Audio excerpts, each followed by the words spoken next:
برقمنة أجهزة الدولة بصفة عامة ورقمنة قطاع الصحة بصفة خاصة، وهذا هو الأمر الذي يهمنا اليوم. يتعلق الأمر بهذا الاختيار الاستراتيجي اللي يدخل في إطار الاستراتيجية الوطنية العامة للحكومة والتزامات سيد رئيس الجمهورية في برنامجه الخاص بتحسين الخدمة العمومية.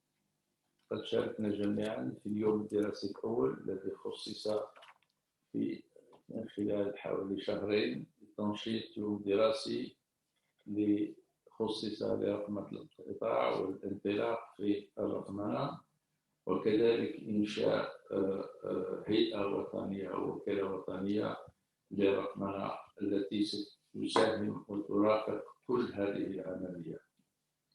لقاء اليوم سيخصص في نفس الإطار، ولكن سيخصص الكيفيات والوسائل الواجب اتخاذها وتوفيرها لتأمين هذه المنظومات المعلوماتية الخاصة بالقطاع، سواء تعلق الأمر بإنجاز الإعلام الآلي بصفة عامة أو الشبكات أو المعلومات.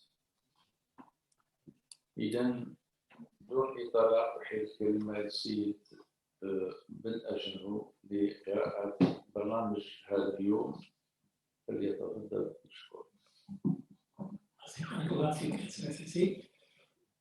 Mesdames et messieurs les directeurs de santé et de population des différentes wilayas, mesdames et messieurs les cadres du ministère, permettez-moi de vous présenter un petit peu le déroulement de la journée. La première partie, c'est une série de communications concernant la sécurité des systèmes informatiques.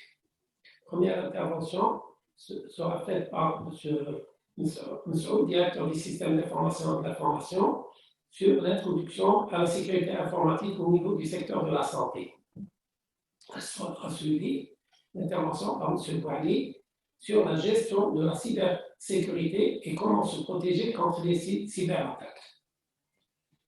Notre intervention sera assurée par l'ingénieur de la DSI, M. Abdelkader Mansouni, sur la protection des sites web contre les cyberattaques. On a aussi notre invité de l'Algérie Télécom qui va nous présenter le projet d'Algérie Télécom satellitaire, sur une généralité sur les connectivités par satellite des différents établissements de santé. Ensuite, moi, je vais vous présenter un petit peu l'application concernant la gestion des installations des privés, c'est-à-dire comment on s'inscrit, ça c'est l'ouverture, c'est simplification des procédures pour les usagers de notre secteur sanitaire. Donc, c'est la présentation d'applications dans le cadre de la simplification et de la décentralisation des procédures administratives. Ensuite, on aura deux interventions DSP, c'est le DSP de la wilaya d'Oran et le DSP de la wilaya de Beyrouth. Ensuite, il y aura le débat qui sera suivi par lecture des recommandations. Ensuite, ça sera la clôture de la journée qui sera assurée en principe par monsieur le secrétaire général. Alors, je vous remercie. Merci, monsieur Benchinou. Donc, on passera directement à la première communication sur la sécurité des systèmes informatiques. Donc, monsieur Mouhouk, je tiens à rappeler par M. Mouhouk et aux communicants donc, de respect de la durée des communications qui ne doivent pas dépasser 10 minutes. Merci.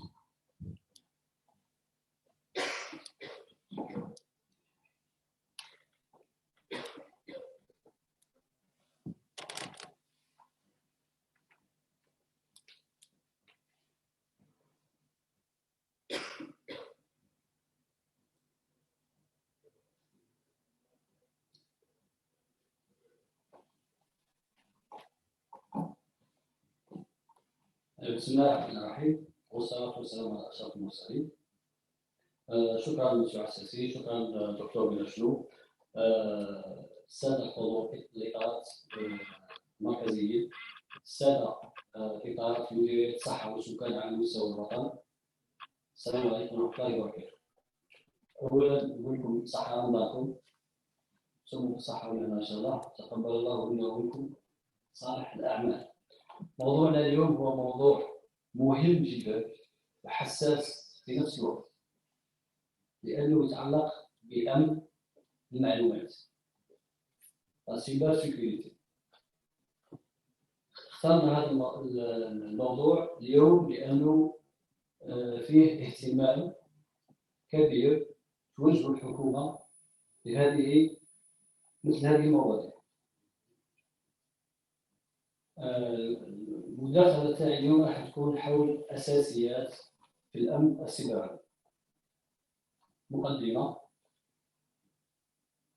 القرصنة الإلكترونية أصبحت اليوم شبحا يهدد العالم وهاجسا أمنيا يتحدى قيام الحكومة الإلكترونية، مما يستدعي تأمين البيانات والمعلومات لبث الثقة والأمان في التعاملات في البيئة الرقمية المفتوحة التي نعيشها اليوم، والتي تعد المعلومات من أهم ركائزها ومقوماتها. الهجمات الإلكترونية أو السيبرانية أصبحت خطرا يؤثر على الأمن الدولي، ولذلك بدأت تلقى اهتماما متصاعدا على أجهزة الأمن الدولي في محاولة لمواجهة تصاعد التهديدات الإلكترونية ودورها في التأثير على الطابع السلمي للفضاء الإلكتروني. في آخر تقرير لوكالة رويترز، الهجمات الإلكترونية أو السيبرانية لا تستهدف الأفراد والشبكات فحسب، وإنما أصبحت أيضا خطر يؤثر على الأمن الدولي. ما هو الأمن السيبراني؟ بكل بساطة هو المجال الجديد الخامس للحروب الحديثة بعد البر والبحر والجو والفضاء الحقيقي، وهو يمثل جميع شبكات الحاسب الآلي الموجودة حول العالم، ويشمل ذلك الأجهزة الإلكترونية المرتبطة من خلال شبكة الألياف البصرية والشبكات اللاسلكية. ما الفرق بين أمن المعلومات والأمن السيبراني؟ الأمن السيبراني اللي هو جاي من كلمة سيبر. سيبر كيقول كلمة سيبر يعني حاجة سيرترت، يعني حاجة رقمية، يهتم بكل ما هو موجود على السيبر، يعني على الانترنت أو على الشبكة. أمن المعلومات هو مصطلح عام يقصد به حتى أمن المعلومات الفيزيائية أو الورقية. أثناء تصفحنا للإنترنت، المواطن ولا الفرد عندما يتصفح الإنترنت قادر يكون عنده سهولة الوقوع في فخ التسيب الإلكتروني أو انتحال الشخصية، أو تحميل برامج غير موثوقة، أو تتبع روابط بدون تدقيق إلى آخره. والآن، هل جميع معاملاتنا في الإنترنت هي معاملات صحيحة أم لا؟ الإجابة عن ذلك يجب أن نجيب على هذه الأسئلة. هل تقوم بتغيير كلمة المرور الشخصية بشكل دوري؟ هل تستخدم نفس كلمة المرور في جميع حساباتك الشخصية؟ هل تقوم بحفظ ملفات الارتباط على جهازك الشخصي؟ هل تقوم بتحديث نظام تشغيل بشكل دائم؟ هل تقوم بحفظ صورك الشخصية الخاصة والبيانات المهمة على خدمات تخزين السحاب أو كلاود؟ ما هي أهداف أمن المعلومات؟ في الحقيقة هناك 3 عناصر رئيسية ومقومات أساسية لابد أن تكون في كل التدابير والسياسات والعمليات والإجراءات المستخدمة في تأمين البيانات والمعلومات، بحيث يتم بها تحقيق الأمن المعلوماتي. هذه العناصر تختصر في الرمز SIA، اللي هو مختصر ل confidentiality, integrity et availability. confidentiality يقصد بها الخصوصية أو السرية أو الموثوقية، كل ما هو شخصي، وهي منع غير مصرح لهم من الاطلاع أو الحصول على البيانات أو المعلومات. الانتجريتي وهي منع الغير مصرح لهم من الاطلاع أو الحصول على البيانات أو المعلومات. availability اللي هي الإتاحة أو التوافر، يقصد بها توفر إمكانية الوصول إلى البيانات والمعلومات للأشخاص المصرح لهم. هذه العناصر الثلاث يجب أن تمر من خلال التحقق والتفويض والمحاسبة، والتي تختصر في معيار AAA اللي هو Authentication, Authorization et Accounting. Authentication, Authorization and Accounting. Authorization يعني l'authentification اللي هو التحقق، هي الهوية الرقمية التي تمنح لك الجلوس في عالم أمن المعلومات والتي قد تكون شيء تعرفه ككلمة مرور أو رمز دخول، شيء تملكه مثل كارت ممغنط أو مفتاح مشفر، شيء يعبر عنك كبصمة الأصبع أو العين أو بصمة صوتية أو الوجه إلى آخره. في أمن المعلومات نستخدم أشكال عديدة للوصول لمعيار تحقق أجهزة البيومتريك والتي هي شبيهة بالإمضاء الإلكتروني والرسميات الإلكترونية، مثل والشهادات الرقمية والبروتوكولات التي يتم التركيز عليها غالبا، كما أن معيار التحقق نفسه هو الآخر يأتي بعدة أشكال.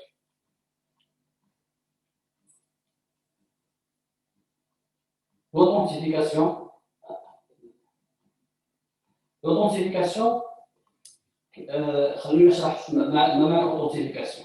في الغالب أنك لما تدخل إلى حسابك الخاص تستعمل فقط كلمة المرور ثم تدخل إلى حسابك الخاص. L'authentification هذه أول مرحلة من l'authentification، يعني single factor authentification، عندك أمنت حسابك عن طريق كلمة سر، هذه single factor authentification. هناك ثاني two factor authentification، يعني تستعمل وسيلتين للحماية، بالإضافة إلى كلمة سر تستعمل وسيلة أخرى للحماية، وهذه two factor authentification. هناك تطبيقات تضمن هذه الخاصية، منها Google Authentication إلى آخره، وينصح بها خاصة في حسابات المتداولة كثيرا مثل الإيميل أو الفيسبوك أو لينكدين إلى آخره. Multi Factor Authentication وهي استعمال عدة عوامل للتحقق من الهوية في نفس الوقت. كل ما كثرنا لفاكتور d'authentification يكون الحساب تاعنا آمن أكثر وأكثر. Authorization أو التفويض وهو مصطلح ثاني في مفهوم 3A، ويعني التفويض، ويأتي مباشرة بعد التحقق من خلاله، ويتبين ما الذي يمكن لهويتك فعله وما لا يمكن. الآن نأتي إلى أبرز الهجمات الإلكترونية.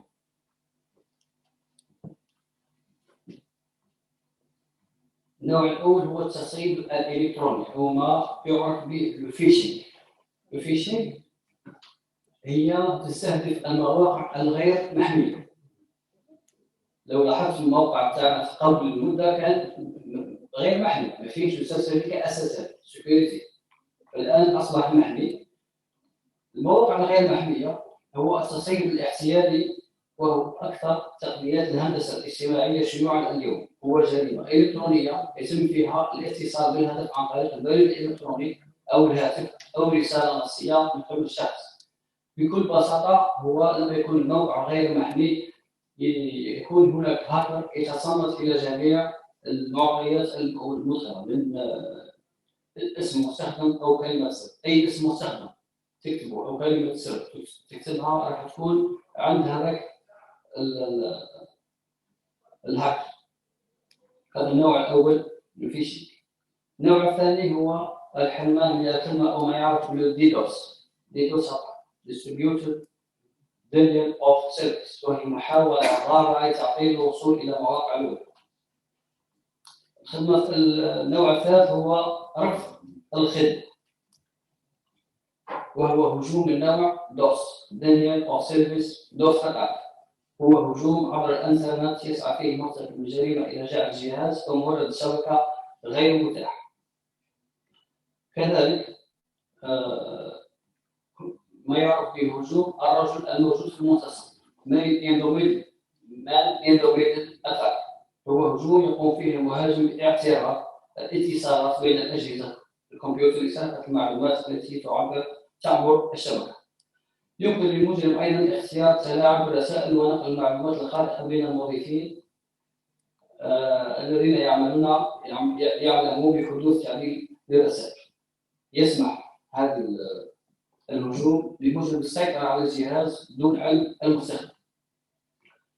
هجوم اليوم صفر ولا زيرو داي اتاك هو تهديد عن طريق مشكله او ثغره امنيه برمجيه بطبيعه الحال غير معروفه لم يعرفها مطور التطبيق او البرنامج. يعني يقوم بالاختراق عن طريق ثغره امنيه في التطبيق. كذلك عن طريق كسر كلمه المرور باسورد كراكينج، وهو محاوله كسر كلمه المرور اما عن طريق التخمين او فك تشفير. كذلك اللي هو مشهور جدا SQL injection attack او حقن قواعد البيانات. لما نتعامل مع قواعد البيانات نستعمل الكوماند SQL. هذا الهاكر يستعمل نفس الكوماند SQL باش يجيب معلومات من الباز اللغوي. يعتبر ال SQL من المشاكل الشائعه في مواقع الويب التي تعمل على العبث والاستغلال في قواعد البيانات. على سبيل المثال بكتابه بعض الاوامر SQL في احد نماذج الويب التي تطلب معلومات الاسم والعنوان، يقوم ذاك الهاكر باستعمال SQL injection، يعني يستعمل سيلكت باش يجيب البيانات اللي في قاعده البيانات. وفي الختام أصبح مفهوم الأمن السيبراني ضرورة حتمية في عالم اليوم، خاصة في ظل ارتباط كافة التفاعلات الإدارية بالجانب الرقمي والتكنولوجي. الأمر الذي يستدعي عليه ضرورة اليقظة وإيجاد ميكانيزمات ووسائل فعالة لمواجهة المخاطر والتهديدات السيبرانية التي تتميز بالسرعة والغموض والدقة، ومن ثم تحقيق الأمن السيبراني والحفاظ على مكاسبنا الإلكترونية. وفي الختام شكرا على حسن الاستماع.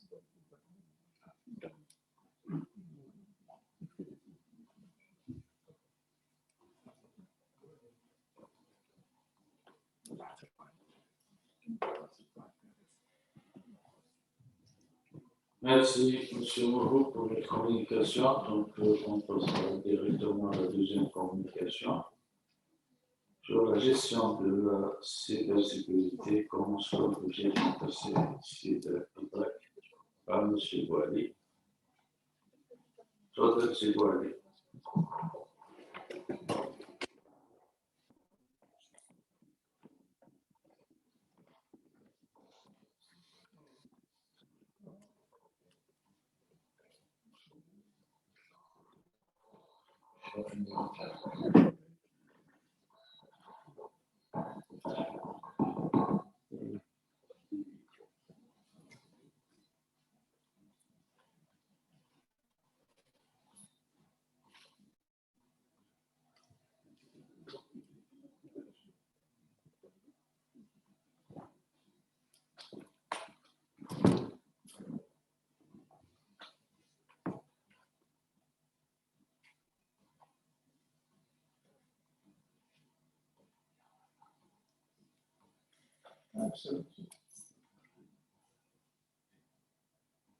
Donc, M. Boali, vous avez un peu parlé de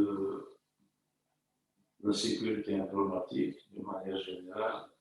Vous allez certainement donc un petit peu converger avec la première communication de M. Mourou. Il n'y a aucun problème, donc vous continuez et... Bon.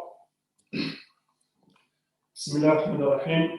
Chers collègues, ici présents, chers collègues de distance, monsieur le modérateur, honorable assistance, salam alaikum wa rahmatullahi wa barakatuh.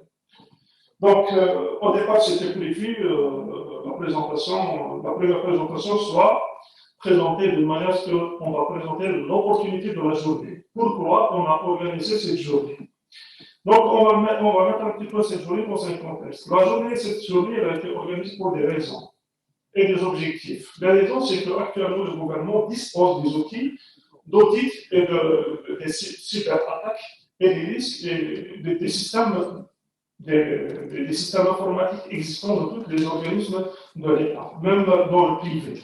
Donc, régulièrement, lorsqu'il y a des faits dans les systèmes existants au niveau du ministère ou d'autres organismes, d'autres ministères, ils nous envoient où sont les failles.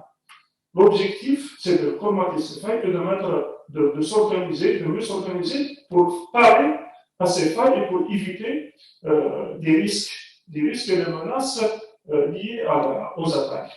Donc, si vous avez remarqué ces derniers temps, il y a plusieurs systèmes, par exemple, actuellement, surtout les sites web, ceux qui sont publiés sur le site Internet, ceux qui sont pour notre secteur de la santé, ceux qui sont sur le réseau intranet, ils sont suffisamment protégés. Mais les applications qui sont publiées sur le grand public, sur le site Internet, ils sont constamment sous les attaques, sur les tentatives d'attaque des hackers. Vous avez remarqué certains sites web, ils ont été touchés durant ces 2 dernières années. Actuellement, il y a encore toujours des tentatives. Si vous avez remarqué aussi, il y avait, les hackers, ils ont profité de l'opportunité de la situation dans l'année passée, le mois de mai. Ils ont attaqué le site web du ministère de la Santé pendant la période de la pandémie Covid-19, ce qui a fait un buzz. Et ce qui ne nous a pas, bien sûr, arrangé, nous, au niveau du ministère de la Santé. Donc, tout ça, heureusement qu'il n'y avait pas assez de données, ils n'ont pas atteint les données, c'est-à-dire du secteur de la santé, soit de données statistiques ou de données personnelles, ainsi de suite, ou des systèmes d'information qui existent. Ils sont assez protégés en données. Donc, maintenant, les menaces sont là. On a déjà douté, entre guillemets, sur les tentatives réussies d'attaque de l'extérieur de nos systèmes informatiques. Maintenant, qu'est-ce qu'il faut faire? Bon, on va essayer de parler sur, d'abord, c'est quoi la cyberattaque? Il y a plusieurs définitions de la cyberattaque. On la voit de plusieurs angles. La cybersécurité, pardon. La cybersécurité, selon Cisco, Cisco c'est un éditeur d'équipement américain. Donc, la cybersécurité consiste à protéger les systèmes, c'est-à-dire les logiciels, les réseaux, parce que les réseaux aussi, c'est des ressources très importantes pour véhiculer l'information. Sans les réseaux, on ne peut pas.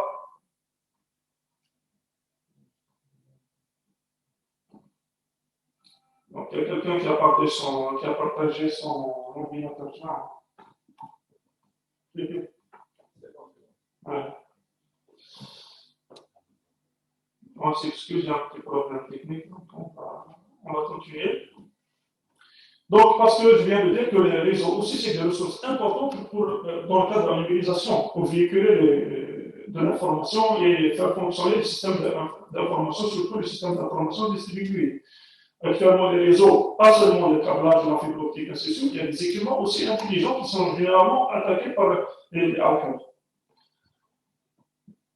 Donc, la cyberattaque vise généralement à accéder aux données modifiées, c'est ce qui est plus grave, c'est pas seulement le vol de l'information, mais aussi le plus grave, c'est de modifier des informations qui faussent tout ce qu'il y a dans le système informatique.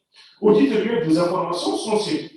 Extorquer de l'argent aux utilisateurs à travers des rançons, en attaquant des données, en ayant en main des hackers des données, ils peuvent demander des rançons en contrepartie de vos données.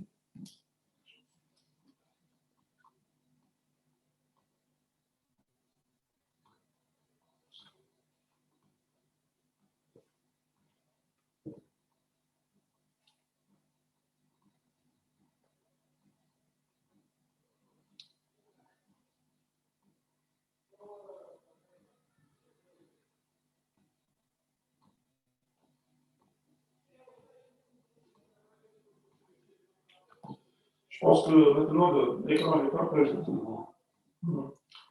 Donc, de l'argent pour interrompre les processus métiers. Imaginez actuellement, la plupart des scanners, les IRM actuellement sont numérisés.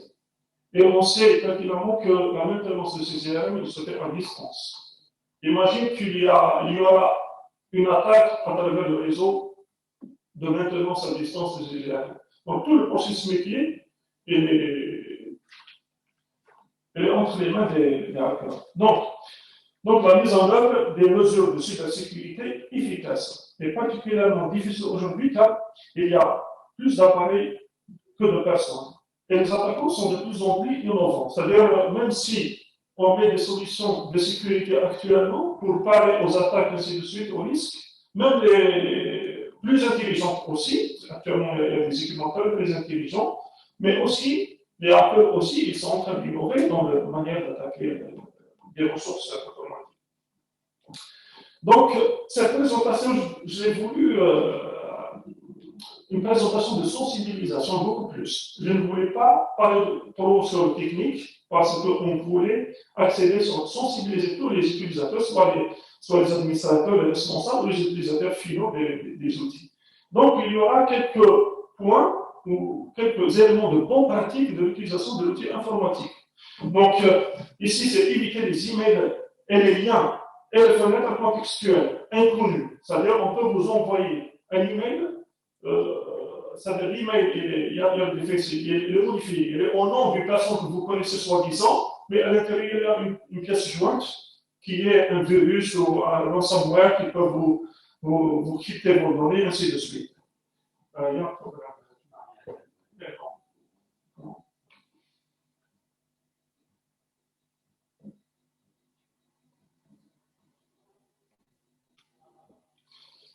Donc, il faut être sûr de la source des emails et des liens transmis, qui ont été transmis. Surtout actuellement, il y a beaucoup de liens qui se transmettent à travers les réseaux sociaux, YouTube, WhatsApp, Viber, etc. On voit des liens. Mais la source, on doit être sûr. On ne doit pas cliquer sur n'importe quoi, sinon on peut prendre en main à distance votre équipement. Soyez prudent avec une clé USB non approuvée. Il faut avoir l'habitude de scanner et de sécuriser les clés USB. On sait pertinemment que la plupart des virus ou des failles traversent le véhicule de transmission, c'est comme l'épidémie biologique. Donc la plupart des virus se transmettent beaucoup à travers les clés USB. On a vu des films déjà de ceux qui parlent sur les cyberattaques. On voit que les hackers prennent en main des centrales, par exemple, thermiques, électricité, ainsi de suite, à travers un virus transmis par des clés USB. Donc, peu importe l'origine de la clé USB, elle doit être d'abord scannée juste après l'avoir placée sur l'ordinateur. Protégez votre appareil mobile. Actuellement, les appareils mobiles, les téléphones mobiles, ils sont très puissants. La puissance, il équivaut à un ordinateur portable actuellement. On voit des téléphones de 4 Go de RAM, 6 Go de RAM, 8 Go de RAM, 4 cœurs du processeur. Donc, on travaille actuellement beaucoup avec les mobiles. Donc, toutes les informations qu'on a dans les mobiles, elles doivent être sécurisées. Soit sécurisées, soit l'information personnelle, privée, et même l'information professionnelle. On doit toujours mettre un code pour le téléphone, parce qu'on accède généralement avec le téléphone au réseau de l'entreprise, au réseau des établissements, par exemple, et dans ce cas, si on nous vole le téléphone ainsi de suite, c'est une porte pour accéder au système d'information de l'entreprise, aux bases de données, ainsi de suite. Utilisez des mots de passe forts. On voit actuellement certaines personnes, pour ne pas citer les gens, ni de près ni de loin, qui mettent des mots de passe 1, 2, 3, AZERTY, ainsi de suite. C'est des mots de passe actuellement qui sont vite décodés grâce à des logiciels et des brute force, c'est le nom. Donc, des logiciels, ils mettent un dictionnaire de mots de passe, il le fait passer sur un système, il trouvera rapidement de 5 minutes, première minute, il trouvera le mot de passe facilement. Donc, ayez l'habitude de mettre en place des mots de passe très forts, contenant au moins 10 caractères. Les caractères du mot de passe doivent être du caractère alphanumérique, mais des caractères spéciaux, ainsi de suite, pour qu'ils soient très difficiles à déchiffrer ou à décoder.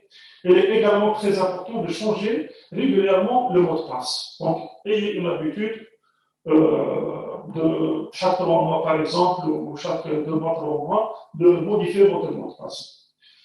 On voit que, effectivement, il y a des difficultés de se remémorer des mots de passe, surtout lorsqu'il y a plusieurs systèmes informatiques qu'on exploite. Donc, il est plus judicieux d'utiliser un logiciel de sauvegarde de mots de passe qui sont cryptés à l'intérieur, au lieu d'utiliser des post-it sur l'écran, ainsi de suite. Quiconque rentre au bureau, il verra facilement le mot de passe coréen sur l'écran. Donc, il y a des logiciels qui passent, ainsi de suite, qui sont gratuits, que vous pouvez télécharger sur Internet et emmagasiner le mot de passe à l'intérieur. Bien sûr, le logiciel, avant d'entrer au logiciel, il y a un mot de passe, bien sûr. Donc, il suffit de se mémoriser d'un seul mot de passe et puis vous avez tout le bon mot de passe. Donc, l'utilisation du Wi-Fi sécurisé. Ça, c'est surtout pour les gens qui ont l'habitude de la mobilité et qui ont besoin d'accéder au système d'information. Par exemple, on est à distance, on est en mission, on a besoin d'accéder au réseau intranet qui n'est pas accessible réellement sur Internet. On peut utiliser des réseaux VPN parce qu'on ne sait pas, lorsqu'on emprunte un réseau de l'hôtel ou de notre organisme, on ne sait pas comment il est sécurisé ce réseau. Donc c'est un réseau public, tout le monde y accède, ainsi de suite, on ne sait pas qu'est-ce qu'il y a, est-ce qu'il y a des hackers qui sniffent le réseau, ainsi de suite. Assurer la protection des données. Tout comme nous prenons en garde à ne pas partager d'informations trop personnelles ou privées, c'est la même chose sur les réseaux sociaux, ainsi de suite. Il ne faut pas aussi partager des données de l'établissement ou d'une entreprise qui appartient à une entité, une organisation. Donc, il faut éviter le partage de ces informations. Parce qu'ils sont exploités aussi par les hackers pour connaître les administrateurs, les utilisateurs ou l'entreprise, comment ils fonctionnent. Installer des mises à jour de logiciels de sécurité régulièrement. Les fournisseurs de services de sécurité Internet mettent régulièrement à jour le logiciel pour faire correspondre, parce que, comme je viens de dire tout à l'heure au départ, les hackers ou les virus informatiques, ils sont de plus en plus innovants. Donc, la même chose, même les fournisseurs de logiciels de sécurité informatique ou d'antivirus, aussi eux, ils mettent à jour le logiciel pour parer à ces nouvelles menaces. Utilisation par la protection par pare-feu, un firewall, comme on dit. C'est très important d'utiliser un firewall au travail ou à la maison. Sans avoir une clôture de périmètre, un pare-feu restreint l'accès aux autorisations non autorisées au réseau. Un pare-feu est la première ligne de défense. Donc, c'est grâce à un pare-feu, on peut dire que sur une personne donnée, il peut accéder à telle ressource ou non. Donc, communiquer avec le service informatique. Ça, c'est surtout à tous les utilisateurs. La plupart des établissements disposent d'équipes internes d'utilisation de la cybersécurité ou de services informatiques. Les employés doivent travailler en étroite collaboration avec les services informatiques afin de mieux protéger ou de se protéger dans le lieu de travail, même à la maison. Donc, bon, c'est vrai que les employés, dès qu'ils voient une anomalie dans le système de leur ordinateur, ils doivent contacter le service informatique pour résoudre leurs problèmes et faire des investigations de l'anomalie, par rapport à l'anomalie. Bon, il faut aussi que le service informatique doit être bien formé dans ce domaine pour qu'il agisse d'une manière plus juste. Adopter la formation et l'éducation à la cybersécurité. L'employé doit être conscient des impacts de cybermenaces. Donc, ici, c'est pour ça. Il faut que tous les utilisateurs d'outils informatiques, du système informatique, doivent être conscients qu'ils peuvent être une cible et que leurs données et doivent être aussi un vecteur d'une cyberattaque. Donc, actuellement, on connaît, je ne sais pas si la plupart connaissent un petit peu le terme ordinateur zombie. C'est quoi un ordinateur zombie? C'est des ordinateurs généralement infectés par des virus, des malwares, ainsi de suite, et qui sont contrôlés par des utilisateurs à distance. Et on peut utiliser votre ordinateur pour attaquer d'autres organismes, une banque ou autre système d'information. Et si cette banque qui est attaquée à travers votre ordinateur, c'est l'identité de votre ordinateur qui apparaît chez eux. Ce n'est pas le hacker.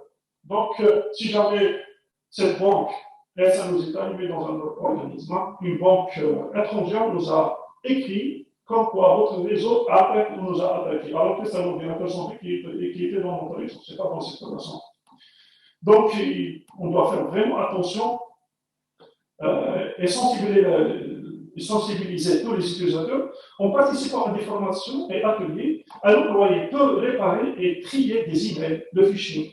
Par exemple, en formant, sensibilisant ses utilisateurs, l'employé peut avoir le réflexe de dire, ou les moyens ou la possibilité de dire que cet email est suspect ou non.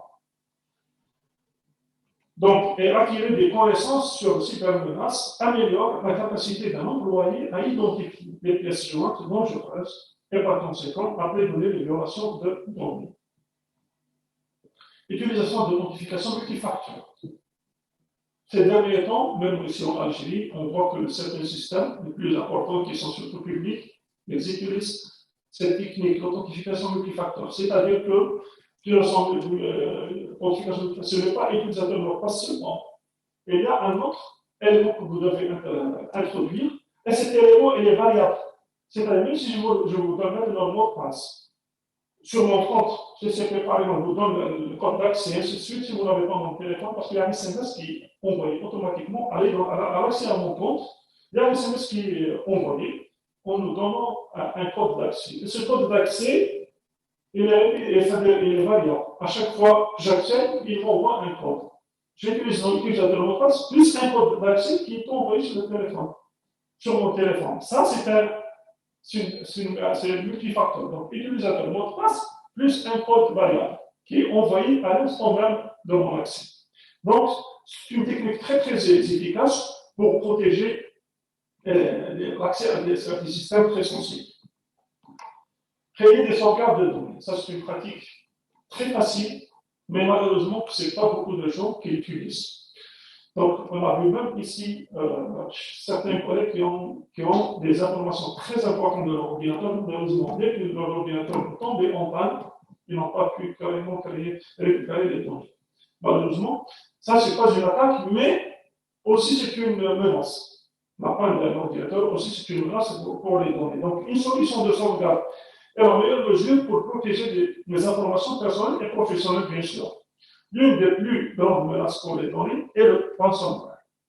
Si on n'a pas de sauvegarde, le ransomware, généralement, comment il fait? Il attaque votre ordinateur, il crypte toutes vos données de l'ordinateur. Vous avez vos données, ils sont cryptées. Vous ne pouvez pas y accéder, ils sont illisibles. Il vous demande une rançon pour décoder vos données. Ça, c'est un problème. Donc, les données supprimées ont rendu inaccessibles à moins que la victime ne paye une rançon. Utilisons un logiciel de protection contre les malwares et les virus. Ça, c'est l'utilisation des antivirus au niveau de tous les systèmes informatiques. Ça, c'est une obligation, pas seulement une recommandation. On voit que la plupart des ordinateurs, des organismes publics, on sait que pertinemment c'est très difficile de renouveler les licences, faute certains des fois des moyens. Mais c'est au moins avec l'imam, il faut qu'on utilise un antivirus gratuit, même s'ils ne sont jamais efficaces que les antivirus payants et avec licence. Assurez-vous que l'appareil fonctionne correctement. Donc, pour mettre en œuvre correctement les politiques et stratégies de cybersécurité, l'employé doit assurer un déploiement approprié et conforme des appareils en suivant les recommandations des fabricants. Donc, il faut vraiment suivre les recommandations des fabricants, c'est-à-dire si on ne suit pas les recommandations des fabricants, on peut configurer mal un équipement ou un système informatique, et donc si on configure mal, il y aura des failles d'accès sur ces systèmes, et les failles d'accès, c'est ce que les hackers cherchent. Vérifier la légitimité du logiciel. On a tous l'habitude de télécharger des logiciels gratuits sur Internet, même des logiciels non gratuits. Malheureusement, on sait qu'un logiciel, par exemple, l'Office, c'est un logiciel normalement non vulnérable, mais la source d'où on télécharge, on ne sait pas quelle est cette source. Donc, parce que la plupart des hackers aussi, ils mettent des ransomware ou des virus à l'intérieur des logiciels qui sont très recherchés, et au téléchargement à son installation, le virus s'installe aussi. Donc, il faut être conscient de la ressource. 2 minutes, je termine. Soyez conscient de l'intégrité de l'ingénierie sociale. Donc, il ne faut pas publier n'importe quoi sur les réseaux sociaux parce qu'ils sont exploités par les hackers pour connaître un petit peu comment les propriétaires de ces systèmes informatiques réfléchissent, et c'est à partir de là qu'on trouve des failles, même si ce n'est pas des failles techniques, on trouve des failles pour accéder à vos systèmes. Utiliser le cryptage des données. Lorsqu'on a des informations sensibles dans le système informatique, ordinateur, laptop ou portable, ou mobile, smartphone, il faut avoir le réflexe d'utiliser un outil de cryptage des données. Comme ça, si jamais l'ordinateur ou l'outil informatique il tombe entre les mains d'une personne mal intentionnée, il ne pourra pas accéder à vos données, exploiter vos données. Voilà. Conclusion, donc, compte tenu de l'ampleur des rôles clés des employés dans la gestion de la cybersécurité, il est essentiel de s'assurer que les employés sont bien conscients des risques et des impacts des cybermenaces. Il existe de nombreux moyens de minimiser les cas de cyberattaque. Des pratiques simples, les employés peuvent contribuer grandement à prévenir la survenue de cyberrisques. Et pour notre secteur de santé, actuellement, on sait qu'il y a un référentiel de sécurité informatique qui est élaboré par le gouvernement algérien, qui est publié, distribué à tous les structures de santé, les DST, ainsi de suite. Et c'est très important et impératif de l'exploiter et de se conformer à ce référentiel. Sachant qu'aussi, il est impératif pour notre secteur de la santé de se doter d'une charte de bon usage des équipements informatiques au sein des établissements de santé. Parce qu'actuellement, on a toute cette sensation, y compris moi-même, je ne suis pas exclu, cette sensation que l'ordinateur qu'on exploite dans notre organisme, il nous appartient, il est privé, alors que c'est faux. Donc, une charte de bon usage et une politique de sécurité informatique au niveau du secteur de la santé doit être mise. Pourquoi pas dans les meilleurs délais. Merci. Merci, M. Bouali, pour votre communication qui est très importante par rapport à la sécurité informatique, par rapport à l'usage de l'outil informatique, à l'usage des logiciels, et éventuellement cette communication qui devrait, à mon sens, être un petit peu dupliquée à tous les établissements de santé pour pouvoir en exploiter, puisqu'elle puisse arriver à tous les usagers du système informatique au niveau national. C'est très important. On passe directement à la troisième communication qui concerne la protection des sites web contre les cyberattaques fiduciaires à travers nos ingénieurs à la DSI.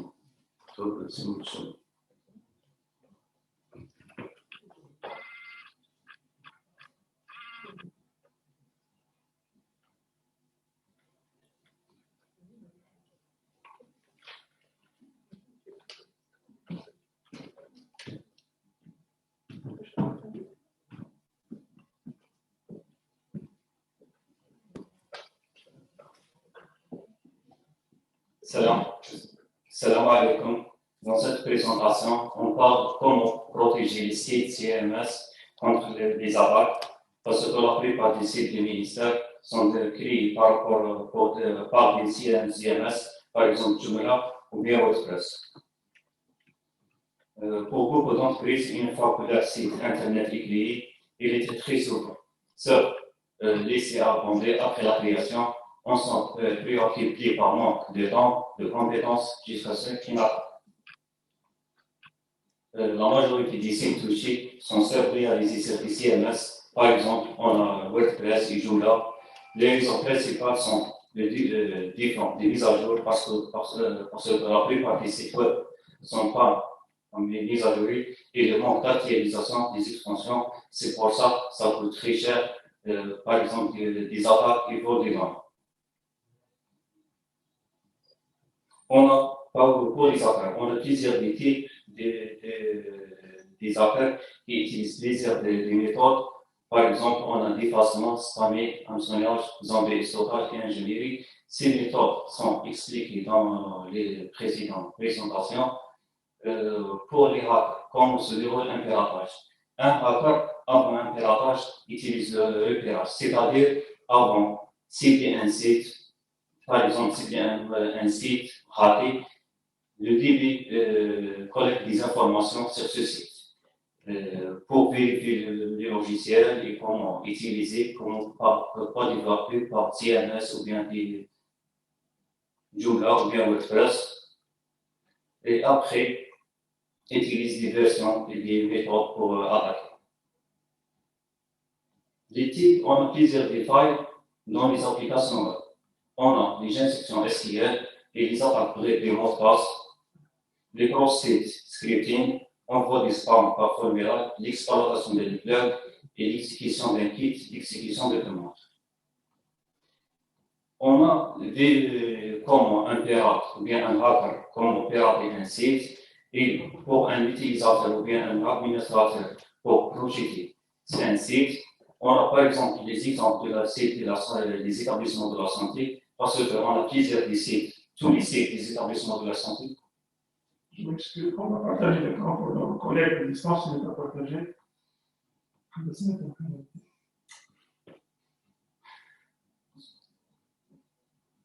On va chauffer.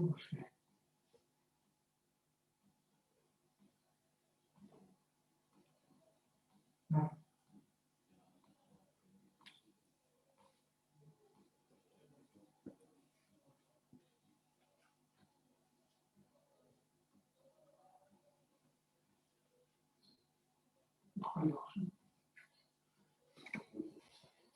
Allez. On refait le...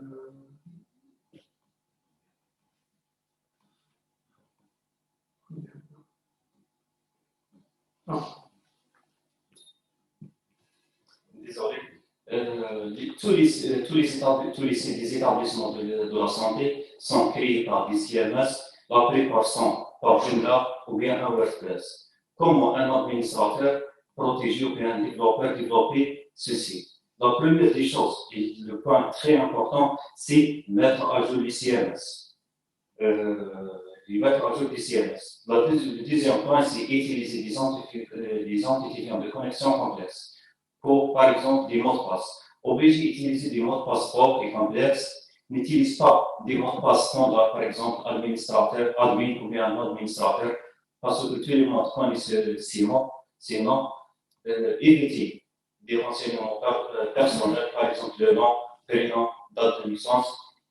Pour créer un mot de passe, obligé d'utiliser des caractères spéciaux, étoiles, alias, par exemple, des chiffres, des majuscules. Deuxièmement, n'utilise pas des mots de passe communs ou bien connus, par exemple admin ou bien un de droit. Dans les CMS, par exemple dans les sites des établissements de la santé, l'IRL de l'administration de Joomla ou bien du WordPress, par exemple, on a www.santé.gouv.dz administrateur. Pour faire une sécurité, pour éviter des problèmes, obligé de changer avec une petite manipulation, une petite configuration, l'IRL, par exemple, santé.gouv.dz, MyLogin ou bien admin ou bien un autre nom. Le quatrième point, c'est très important, désactiver les blocs de l'extraction du PHP.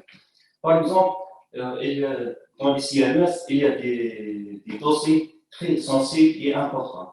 On va mettre les permissions sur ces dossiers pour l'écriture et l'écriture. On a par exemple, dans l'exemple du Joomla, le dossier des images.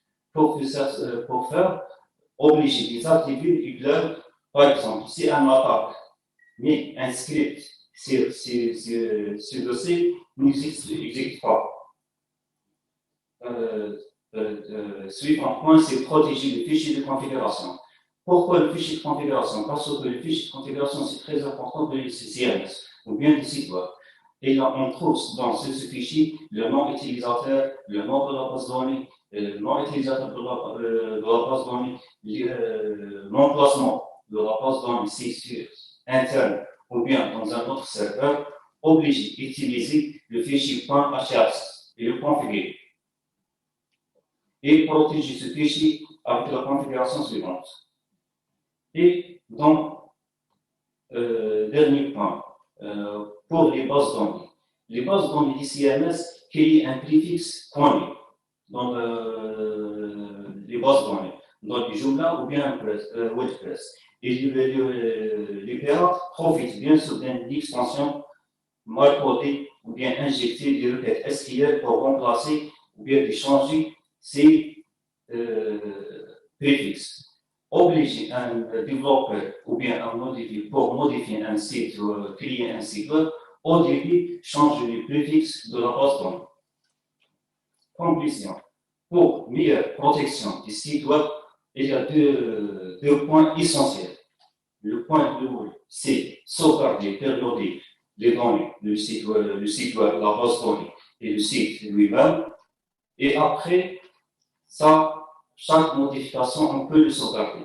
Et le deuxième point qui est très, très important, c'est faire une mise à jour régulièrement pour les CMS. Parce que pour les Joomla ou bien un WordPress, au début, on a téléchargé une version et après, on a une autre version. C'est pour ça que les mises à jour sont très importantes.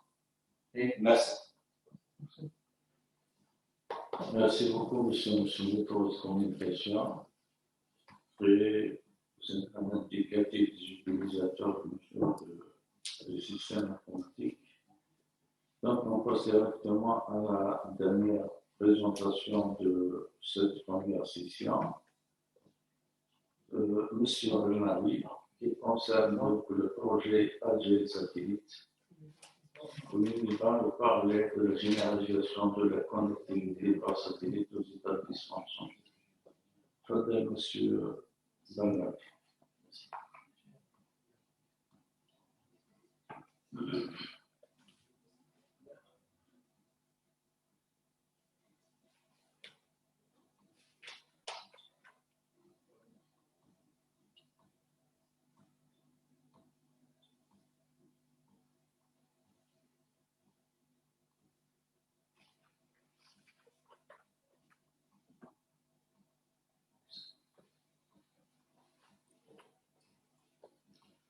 Salam alaikum, mon nom est France.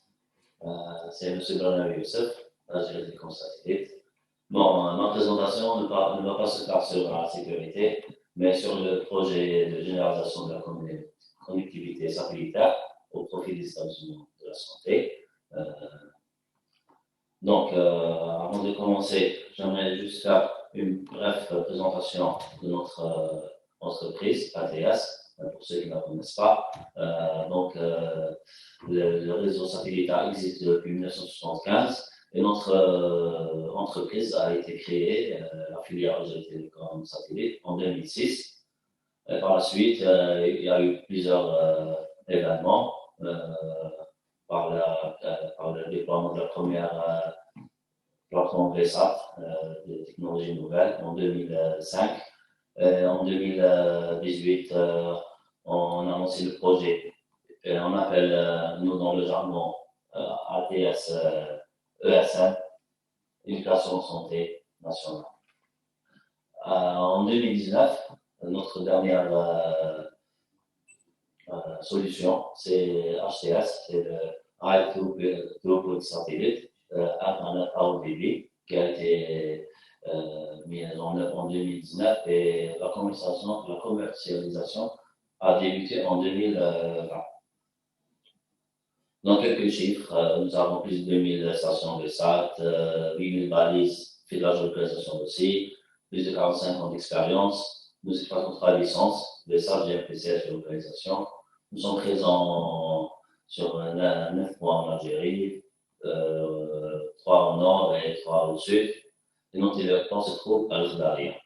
Donc, sur le téléport satellitaire, nous travaillons, nos plateformes opèrent sur les différents opérateurs satellitaires, Eutelsat, Intelsat, Arabsat, et bien sûr, bien entendu, récemment, ceux de l'Agence spatiale algérienne, avec le satellite Alcomsat 1.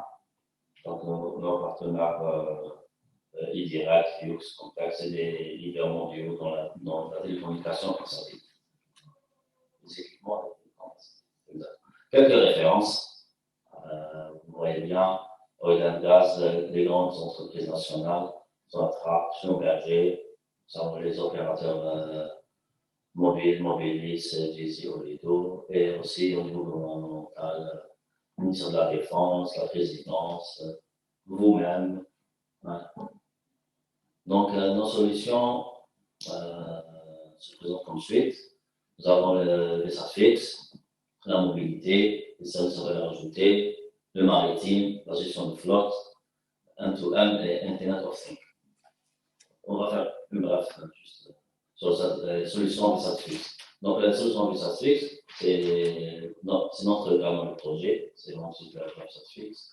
Donc, on va déployer des stations au niveau des sites distants qui vont communiquer via un satellite, via une plateforme centrale qui va permettre l'interconnexion entre différents sites. Donc, ce qu'elle permet? Elle permet d'avoir du haut débit jusqu'à 200 MB et plus, en mode illimité ou en volume. On peut utiliser ces interconnexions, ces liaisons satellitaires pour des solutions principales, pour des entreprises qui se trouvent dans des endroits éloignés, par exemple au sud, ou comme un réseau de secours. Nos banques en général utilisent ça, ou occasionnellement, il y a des entreprises qui nous sollicitent pour faire des visioconférences à la maison. Donc on fait ça juste à la journée, après c'est une occasion de présentation. Pour les services à valeur ajoutée. Donc, c'est des services qui viennent derrière la solution PSAT. On peut offrir de la mensualité, de la visioconférence, de l'intranet, de l'extranet. Il y a plusieurs solutions. On a la solution de mobilité. Donc, c'est des VSAT, on appelle ça. La première image, c'est des flyways, c'est des antennes qu'on installe rapidement, on déploie en quelques minutes. On a les autodéploys, on peut mettre sur des. Moi, là, j'ai pris un exemple, j'ai mis une ambulance parce que c'est la santé, on peut mettre ce qu'on peut, par exemple, pour les militaires, donc, on a un projet déjà comme ça. Donc, on appelle ça des antennes autodéployées. Donc, on y va. Dans le cas de sinistre, comme on va dans la zone sinistrée, on peut déployer facilement, rapidement l'antenne et on permet la communication rapide. La dernière photo représente un équipement portable simple à déployer, mais là, les débits, c'est un peu limité par rapport aux autres. Ça dépend de la utilité. Pour la gestion de flotte, moi, j'ai pas fait toute, j'ai fait les plus importantes. Gestion de flotte, maritime, c'est gestion de flotte. Donc, nous, la gestion de flotte, on a un système de gestion de flotte qui est basé à un téléphone de partenariat. On peut le faire via réseau GSM ou via réseau satellitaire.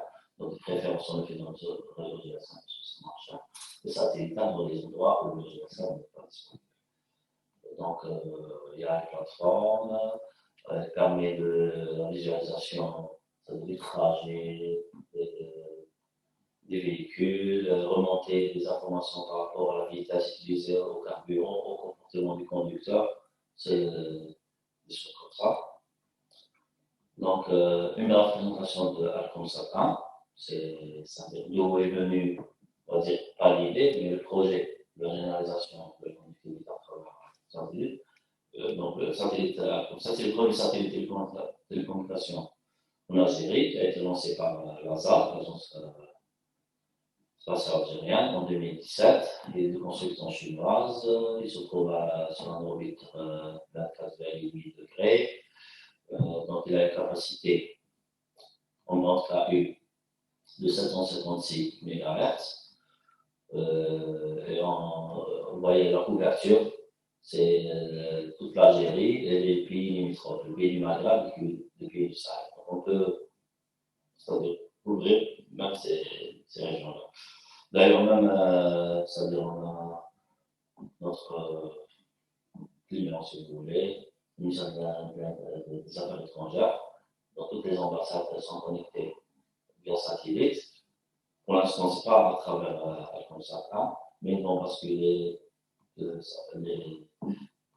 ambassades des pays du Sahel et du Maghreb sur cette Alconsat.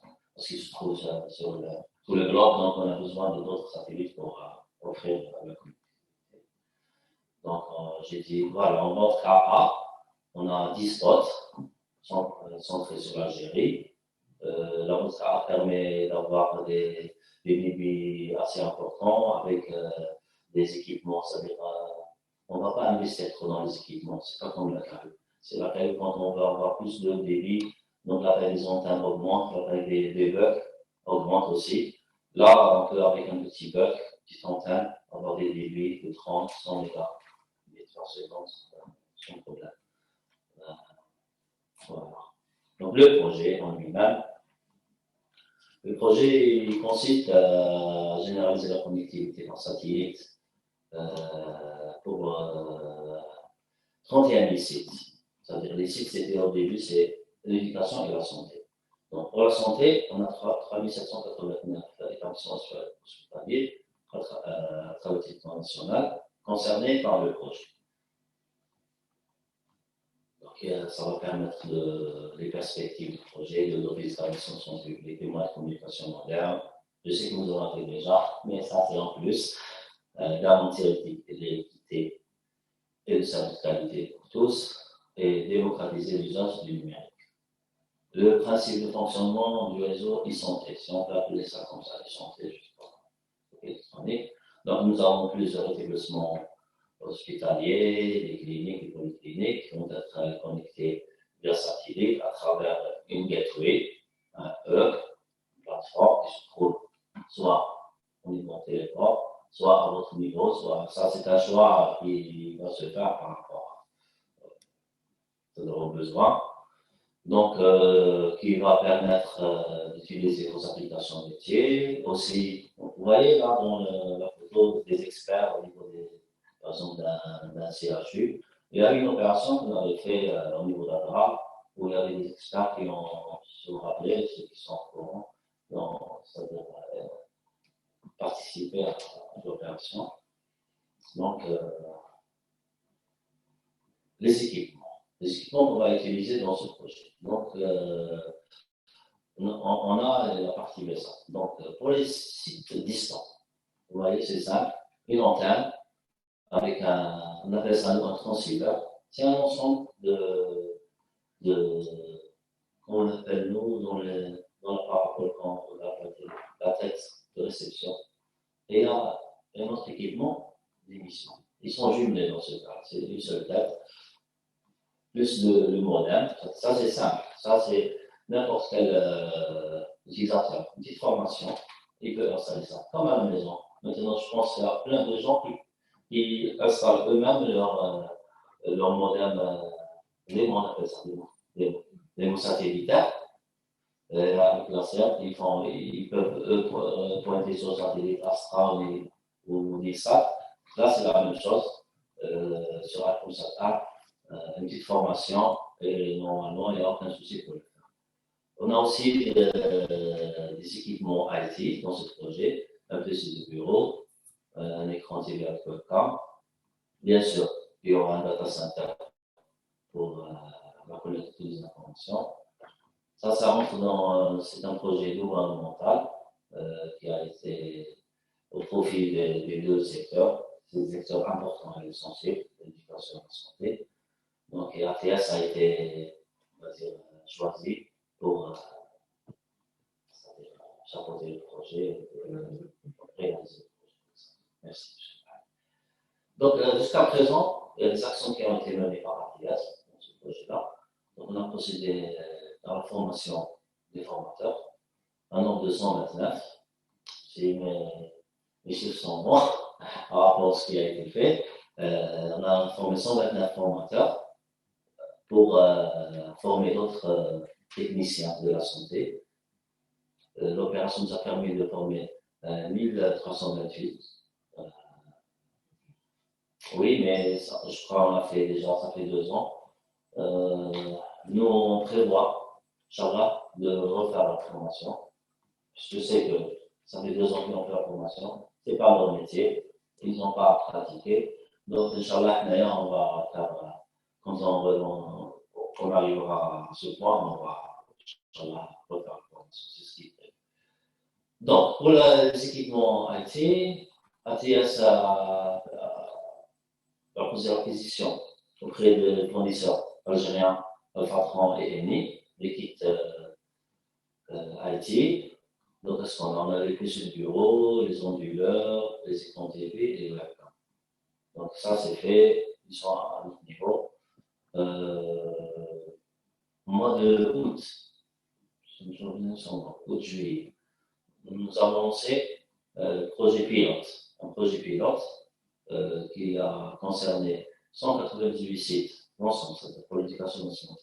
Pour la santé, le choix s'est fait sur 67 sites, répartis comme suite. Donc, on a eu 14 sites pour la gestion des rendez-vous de radiothérapie en ligne, 40 sites pour le dossier d'électronique de vaccination, et 13 sites pour la gestion de la pharmacie. Ces 13 sites, je crois, c'est le PSP et Sidi Hamid Bouchna. Je ne me trompe pas, M. Bouali, c'est voilà. Donc, actuellement, il y a une opération de livraison des équipements IT qui a débuté le 30 mars. Donc, elle est en cours. Donc, je vais dans le prochain slide, je vais en parler. Donc, et on a lancé une procédure d'appel d'offres pour l'acquisition de la solution de ça. Elle est en cours. Nous sommes juste en attente de ça. C'est-à-dire la procédure est lancée, le choix a été fait. Il y a juste la tutelle dont nous donner un rapport pour aller dans ce sens-là. Comme je vous ai dit au premier, il y a plusieurs choix. Le choix de la solution n'a pas été fait. Il y a plusieurs options. Soit par téléport à Al-Khdaria ou ailleurs. Il y a beaucoup de choix. Donc pour le projet pilote, voilà, il y a des dates. Il a été lancé le 26 juillet, terminé le 23 août. 67 sites pour le ministère de la Santé. Donc, qu'est-ce qui va concerner les applications métiers? C'est le suivi de la vaccination, les rendez-vous pour les centres de lutte contre le cancer, la pharmacie centrale, la messagerie intranet, d'autres applications. Donc, ça a été fait, il y a eu des tests qui ont été faits. Non, le feedback qu'on a eu, nous, c'est que ça a fonctionné. Sûrement, il y a eu quelques problèmes. Donc, au niveau de nos collègues, au niveau de leur plateforme de travail, ils ont pris en charge. Maintenant, s'il y a d'autres soucis, on est là pour le prendre en charge. Donc, la livraison des équipements, comme j'ai dit, a débuté le 30 mars. Jusqu'à présent, on a livré 1341 kits sur les 3799. Les UIA concernés, c'est Oran, Edmotion, Tlemcen, Mostar, pour les Arméniens. Aujourd'hui même, l'opération se poursuit. C'est la ville de Théâtre qui est concernée avec 100 kits IT.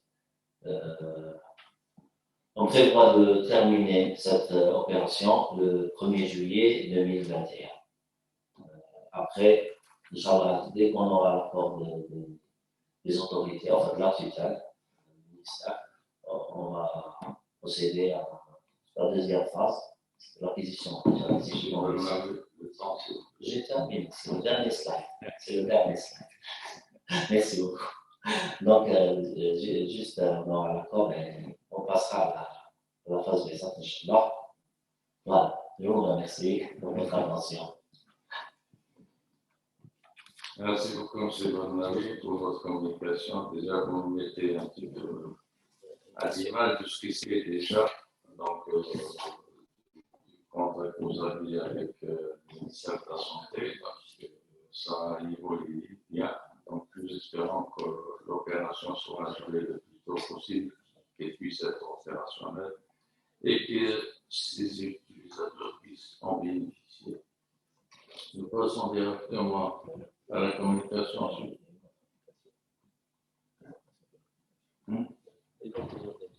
Ah, d'accord. Donc, il y aura présentation d'une application concernant l'état des équipements et des instruments. Monsieur Moreau, mais rapidement, s'il vous plaît.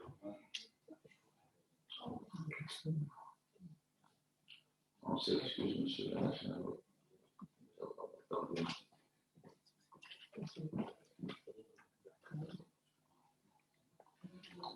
Bon, bismillahirrahmanirrahim. Bonjour. Je suis DSP et lycée. Inch'Allah, on va lancer une application sur Internet, bien sûr, les l'état de fonctionnement des équipements IT concernant le VSAT. Cette application, je suis ravi, bien sûr, comme tu vois, c'est فيها l'authentification مع الأول. Par exemple, هنا DSPE. Chaque DSP a une passe نتاعو. عندنا deux choix. Ajouter un équipement IT, bien sûr, et l'état de fonctionnement. Vous voulez ajouter un équipement et l'équipement c'est un tour. Soit ordinateur, TV, webcam, ou là, on démarre, راح ندخلوا النيميرو تاعو et l'état de fonctionnement. واش يدير اسكو كان يمشي ولا ما يمشيش بون ايتا ولا ديفيكتور.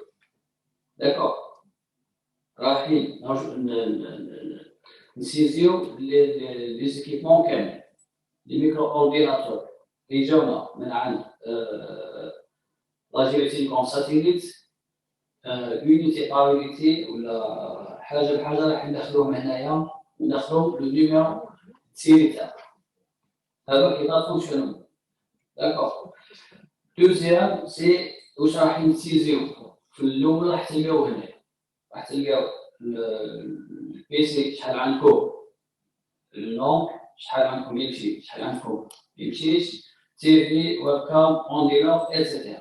وهنايا عندكم ان طابلو تقدروا هنا ديروا لا فلتراسيون بار اورديناتور اي ولا بار état fonctionnement.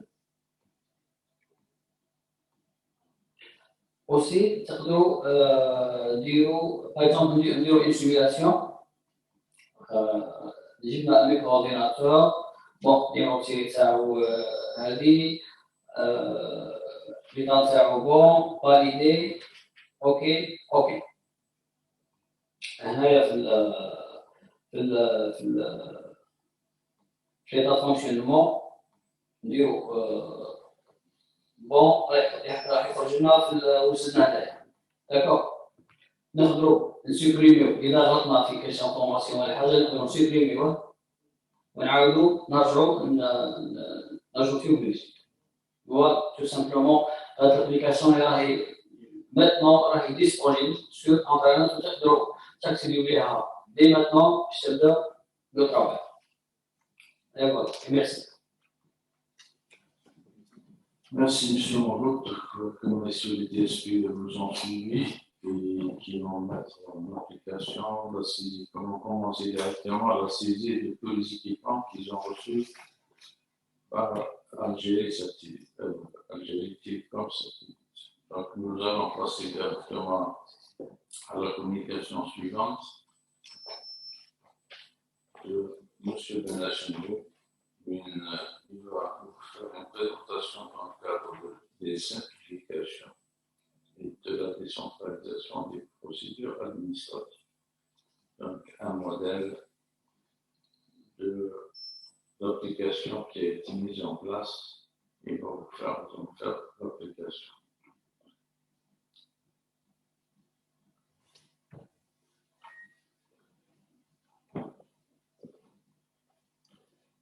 Merci. Donc, moi, je vais présenter un petit peu une application qui est développée par l'équipe de la DSI, mais bon, pour répondre à un besoin bien sûr de la DGSF, un besoin de toutes les DSP. C'est la gestion pour les installations des praticiens spécialistes. Bon, c'est vrai que on est passé par une étape, bon, je parle principalement par rapport à l'étude des demandes. C'est vrai à un moment donné bien que l'installation est décentralisée depuis plusieurs années, c'est vrai que ça fait quelques années, on a repris un petit peu l'étude de la répartition. C'est vrai que l'étude de la répartition a été décentralisée pendant une période. Ensuite, il y a eu l'opération de décentralisation, beaucoup de wilayas, leurs dossiers ont été décentralisés. Et depuis quelque temps, l'ensemble des dossiers ont été décentralisés. L'étude se fait complètement au niveau des wilayas respectifs. Or, c'est-à-dire que là, bon, bien sûr, l'application, c'est pour automatiser, bien sûr, le travail, ça permet une visibilité par rapport aux dossiers, mais c'est surtout c'est l'usager qui va en bénéficier. L'usager, c'est qui dans notre moment, c'est les praticiens spécialistes.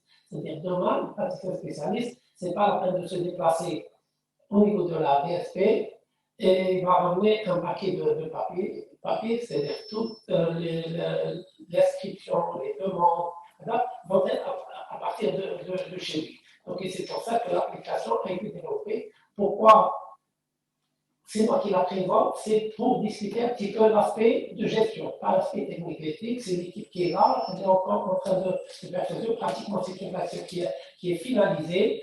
On a juste un point concernant par rapport à la dernière instruction que vous avez reçue, c'est par rapport à l'aspect de recours. C'est-à-dire comment introduire l'aspect recours, comment il doit se faire.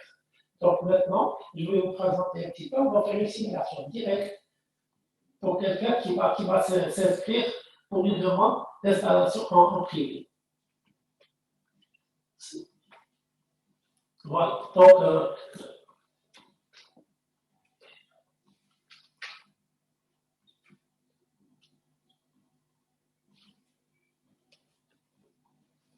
merci. Donc voilà un petit peu. Pour bien sûr l'accès à partir d'un site les installations santé.gouv.dz. Donc, chaque spécialiste, à partir de chez lui, peut ouvrir le site et peut se connecter, c'est-à-dire que là, il va créer son compte. Donc, voilà, adresse. Bon, je vais prendre, on va faire une véritable simulation.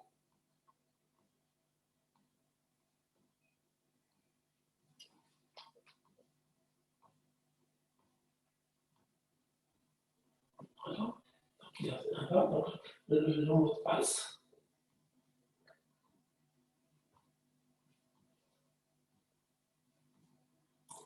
Voilà.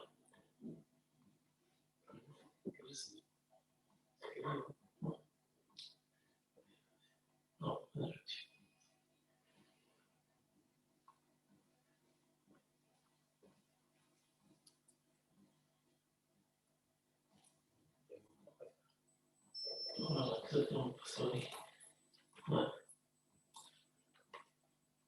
voilà, donc il aura cette page. Dans cette page, donc, en haut, il aura soit c'est une demande d'installation, soit une demande de transfert de son cabinet, soit une demande de fermeture. Donc, il va marquer le nom, le prénom, la date de naissance, le lieu, l'adresse, bien sûr la wilaya, et son numéro de téléphone. Ensuite,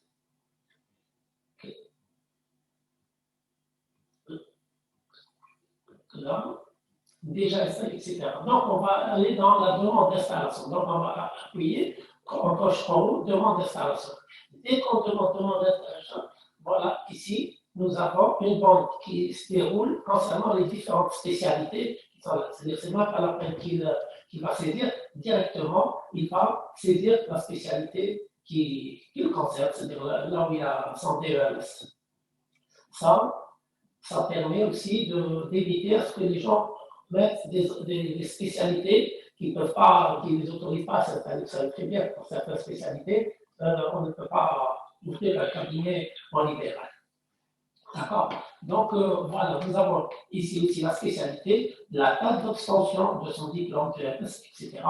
Est-ce qu'il a été déjà installé en cabinet privé ou pas? Donc, les différentes données, tout ça, c'est-à-dire que là, pourquoi je vous en parle maintenant? Parce que toutes ces données, je les avais. Parce que quand on a mis en place les différents fichiers, enfin, je veux dire, le modèle A, le modèle B, toutes ces informations sont là-bas. Donc, c'est juste ces informations ont été numérisées.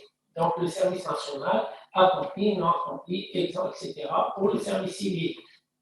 Ici, donc, c'est des informations concernant le service civil, l'établissement où il a fait son service civil, la date d'acquittement. Et là, bon, bien sûr, on ne voit pas concernant l'attestation d'acquittement. Là, parce que bon, ils vont nous dire que je suis acquitté des obligations du service civil, il n'est pas. Donc, on a eu, vous avez vu que bon, au niveau de plusieurs wilayas, on a eu des demandes, des personnes qui ont fait leurs demandes pour s'installer alors qu'ils n'avaient pas terminé leur service civil. Donc là, il y a aussi là, ils peuvent joindre le fichier. C'est-à-dire que là, son attestation d'acquittement, il va la joindre ici. Donc il va aller là où elle est scannée, il va la joindre.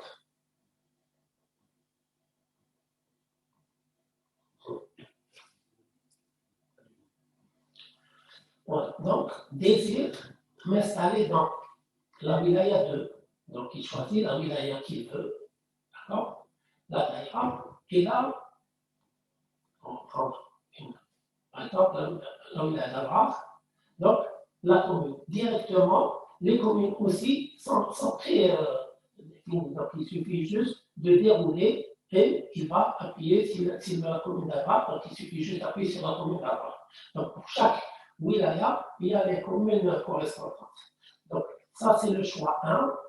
Ça, c'est le choix 2. Le choix 2 aussi, c'est juste la commune, puisqu'il est toujours dans la même wilaya. La commune, ça évite, quand il y aura l'étude par la commission locale, si par exemple le choix 1, c'est un choix, par exemple, un avis défavorable, pour éviter c'est-à-dire le fait de notifier, il va avoir beaucoup de temps. Donc, directement, on peut, s'il a un choix 2, donc directement, ça permet à la commission de se prononcer sur son deuxième choix.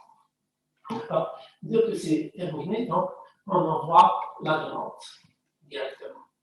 Ça, c'est dans le cas d'installation. Quand s'il s'agit de transfert, ça, c'est l'autre case. C'est aussi, bon, il y a des informations qui sont saisies au départ et qui peuvent ressortir. C'est pas la peine de saisir tout le temps. Là, on aura d'autres informations qu'il faudrait, enfin, que l'utilisateur, le praticien spécialiste va saisir. C'est la dernière décision d'installation. Le numéro de la décision, la date, et bien sûr, il faut qu'il joigne la décision. L'adresse actuelle du cabinet qu'il doit préciser. Donc, ça, c'est concernant le transfert et désire transférer mon cabinet ou donc, il veut changer de commune. Donc, s'il s'agit de fermeture, il y a aussi d'autres informations à saisir. Voilà. Ça, c'est l'utilisateur. Bon, c'est vrai que vous allez me dire, à notre niveau, c'est vrai, on va avoir toutes ces données, mais maintenant, comment on peut faire la compilation? Si c'est juste pour réimprimer toutes ces données, c'est pas intéressant. Ça veut dire que là, il faudrait qu'il y ait un tableau consolidé au niveau de la DSP. Le dossier, enfin, le tableau consolidé, il est là parce que là aussi, la DSP doit avoir son compte. Donc, on se déconnecte et la DSP, en fonction de la DSP, on va dire par exemple DSP 16.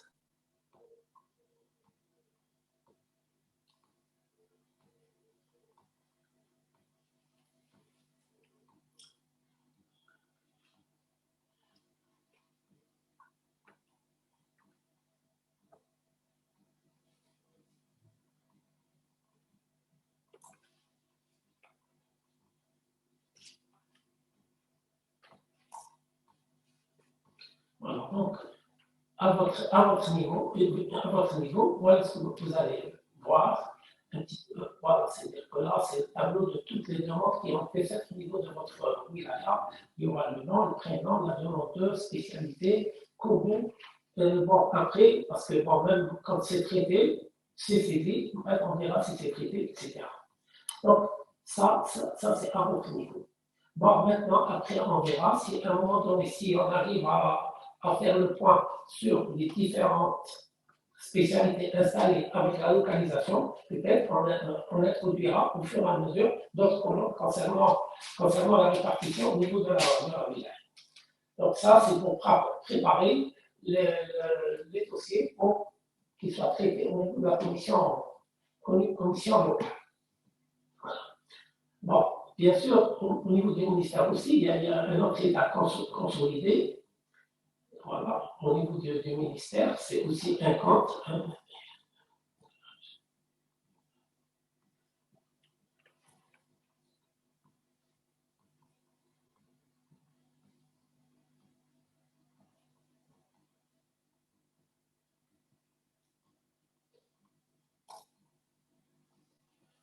Voilà. Et bon, bien sûr, au niveau du ministère, le ministère vous prend un petit peu ses missions d'évaluation, de suivi, etc. C'est-à-dire à partir du ministère, déjà, on peut avoir une idée, même si pour l'instruction, elle définit très bien les relations qui est en termes d'envoi de dossiers, des cadres, etc. Mais là, on peut, à partir du ministère, voir un petit peu comment les dossiers sont traités, les demandes, etc. Voilà un petit peu une partie de la présentation concernant cette application. C'est vrai que l'application est pratiquement finalisée.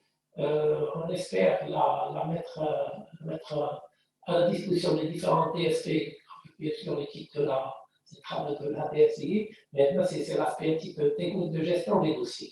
Donc, j'espère que pendant ce mois de mai, elle sera mise en place au niveau des différents DSP. Donc, ça c'est simplification, c'est-à-dire même en termes d'archivage, la masse de dossiers qu'on recevait à chaque fois, c'est-à-dire que là, il y a un problème d'archivage qui peut se faire de façon numérique concernant les décisions, les demandes, etc. Voilà un petit peu l'application, déjà au niveau de la DGSS qu'on trouve très intéressante. Et on en a parlé déjà, donc voilà, c'est une étape. Voilà, donc par rapport à ça, là, il y a une autre application qui est en train d'être développée par l'équipe de la DSI, c'est bien avancé, c'est concernant la gestion des dossiers, des projets de réalisation des différents établissements privés. Donc, bien sûr, cette application, une fois, bien sûr, elle doit être finalisée, elle doit être validée, elle doit être mise à votre disposition au niveau des différents DSP.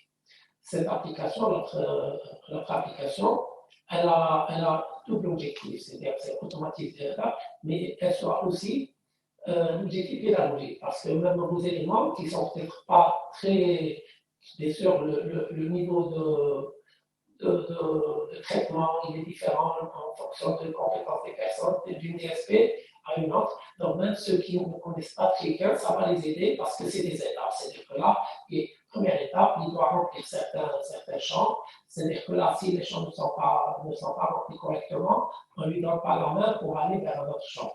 Bien sûr, pour l'autre application, Inch'Allah, on se reverra.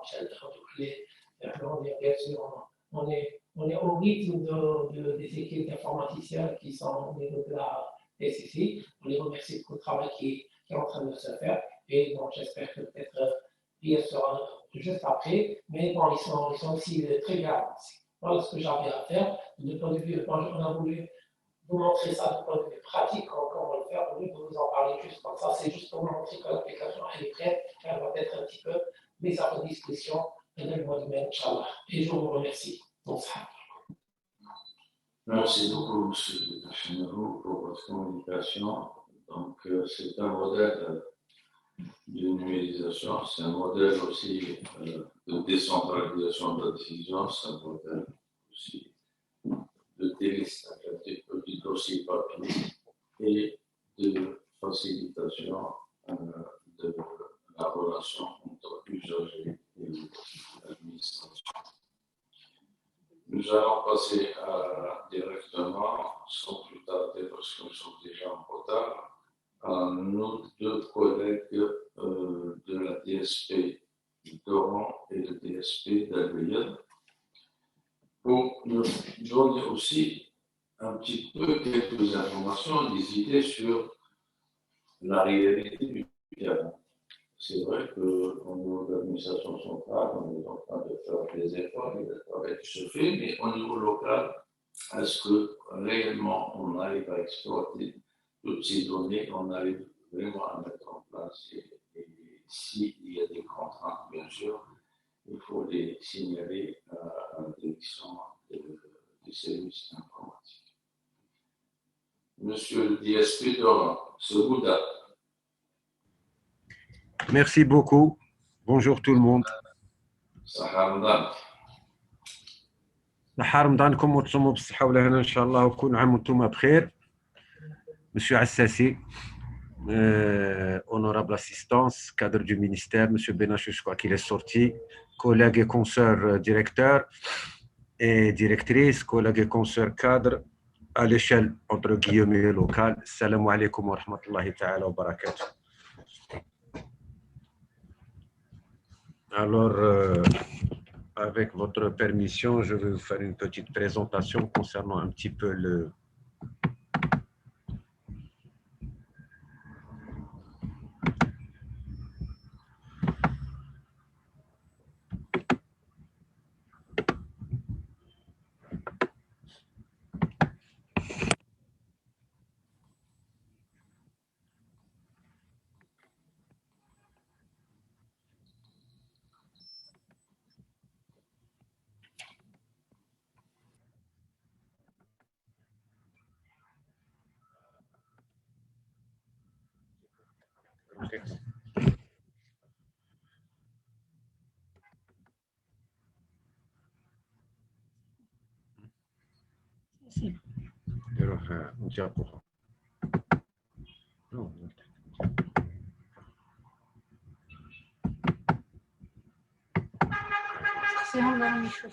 Est-ce que vous avez le son et l'image, s'il vous plaît? Est-ce que vous avez le son et l'image? 5 sur 5. Très bien, merci beaucoup. Donc, d'une manière, je dirais, assez succincte, je vais essayer de vous présenter un tant soit peu la situation du secteur, enfin plutôt de la numérisation au niveau du secteur de la santé, au niveau de la wilaya d'Oran. Donc, bon, vous avez juste à gauche, vous avez un petit peu le nombre d'établissements. Un total de 168 informaticiens actuellement qui sont à travers un petit peu tous les établissements de santé, de soins de la wilaya d'Oran, avec 79 ingénieurs et 89 techniciens. Donc là, d'une manière assez rapide, je vais vous donner un petit peu les actions de numérisation qui ont été entreprises. Donc, les systèmes informatiques qui sont installés au niveau des structures de santé sont donc bien sûr le DEM, dossier électronique médical, au niveau de l'EHU du 1er novembre 1954, et le SIRH installé et exploité dans tous les établissements de santé. En 2020, accès à l'application qui a été bloquée. Le dossier électronique vaccinal, le DEVAC en 2016. Le logiciel de gestion des polycliniques, le SJ et le SG, IP installé, exploité au niveau de 30 polycliniques sur les 50 que compte la wilaya à partir de 2016 avec l'impression des ordonnances informatisées, le dossier patient, électronique, etc. 2021, on attend bien sûr de la nouvelle version du logiciel corrigé. Nous avons aussi l'installation du dossier électronique médical, le DEM-DZ, au niveau de 8 établissements hospitaliers. Donc, c'est au niveau d'un EH, d'un établissement hospitalier, un TORC, d'un EPH et d'un EHS. Il y a aussi les 8 établissements hospitaliers qui ont réalisé leur réseau informatique pour l'installation et l'exploitation du dossier électronique médical, le DEM-DZ, et qui ont acquis le matériel informatique, serveur, plus PC, imprimante TV. Et donc, parmi les 8, pour le dossier électronique du malade. 6 établissements hospitaliers ont bénéficié de l'installation du réseau informatique dans le cadre de l'exécution du marché entre le ministère de la Santé, la population de la réforme hospitalière et Algérie Télécom Donc, il y a le CHU d'Oran, le PH El Mohgen, le HS Canastel, l'annexe à l'EHS d'Oftalmo, le HS Sid Chehmi et le HS Hadj Abd Andira, qui est un OHS spécialisé en gynéco-obstétrique. Le 28 mars 2021, nouvelle version donc sous Windows du dossier patient informatisé pour 3 établissements sites pilotes dans le projet contractualisation, donc le HU d'Oran, le PH Ain Tork et le PH El Mohgen. 5 kits de connexion satellitaire ont été installés au niveau des 3 établissements de santé en août 2020, à savoir le PSP Siddiqia 3 polycliniques pour l'exploitation et l'application web, dossier électronique de vaccination DEVAC, le CHU d'Oran et le HS Oncologie de radiothérapie CAC de Mserguin pour l'exploitation et l'application de la gestion des rendez-vous en radiothérapie. Et enfin, dans le cadre du projet de déploiement des kits de connexion satellitaire au profit des établissements de santé, la wilaya d'Oran a réceptionné le 30 mars 2021 89 équipements informatiques, donc ordinateurs de bureau, onduleurs, webcam, écran TV, et l'opération de distribution de ce matériel aux différents établissements de santé a débuté le 31 mars 2021 et s'est achevé le 6-4 2021. Concernant maintenant la sécurité et solutions informatiques. Nous avons un petit peu repris certaines références de base, du moins certains envois qui datent donc du ministère de la Santé et du Secrétariat général de 2016 sur la mise en œuvre du référentiel national normalisé de sécurité informatique. Donc, à travers ces envois, ce qui a été fait au niveau de la wilaya d'Oran, après ces envois, donc entre 2016 et 2017, donc, suite aux envois suscités concernant la mise en œuvre du référentiel national normalisé de sécurité informatique, la DSP d'Oran a entamé toutes les procédures avec les établissements de santé sous tutelle pour la mise en œuvre des mesures de sécurisation des systèmes d'information du document intitulé Référentiel national normalisé de sécurité informatique.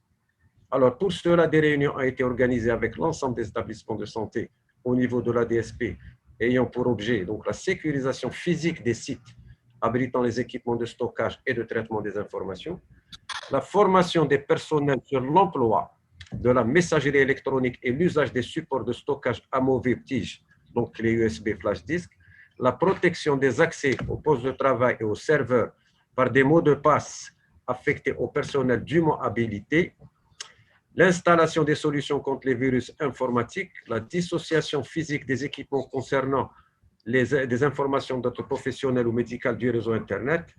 Et donc, à ce jour, les établissements ont procédé aux actions suivantes: achat des antivirus Kaspersky, achat des serveurs au milieu hospitalier, rendre les utilisateurs responsables de la protection de leurs informations, choisir des mots de passe compliqués de taille supérieure à 8 caractères et contenant des majuscules et des chiffres, éviter les logiciels piratés dans les établissements.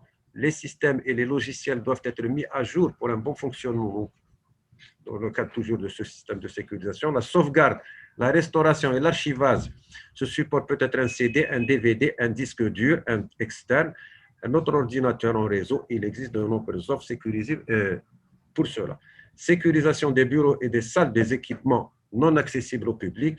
Et ensuite, bien sûr, diffusion par des notes de service sur le référentiel national normalisé de sécurité informatique, protection, antivirus, sauvegarde, mot de passe, sécurité Internet, maintenance matérielle du matériel informatique, l'administration base des données, modification accès, etc., test de sécurité, envoi des données parasites. Donc, voilà un petit peu tout ce qui a été entrepris depuis donc depuis donc les informations qui ont été diffusées par le ministère de la Santé depuis 2016 jusqu'à maintenant, ce qui a été entrepris, et bien sûr avec les nouveaux canevas que nous venons de recevoir, des actions de sécurisation sont en cours, bien sûr, d'être finalisées. Si vous permettez très rapidement quelques petits points, je dirais quelques petites contraintes. Bon, la première contrainte qui m'a été un petit peu soulevée par l'ensemble donc, de ces techniciens en informatique et de ces informaticiens et des ingénieurs, c'est bien sûr de signaler quand même, et je pense que c'est une contrainte qui est importante, l'absence d'un service informatique dans l'organigramme au moins des directions de santé et probablement peut-être aussi au niveau des établissements, comme ça pour essayer de définir leur rôle avec exactitude, de définir leurs actions et surtout définir un petit peu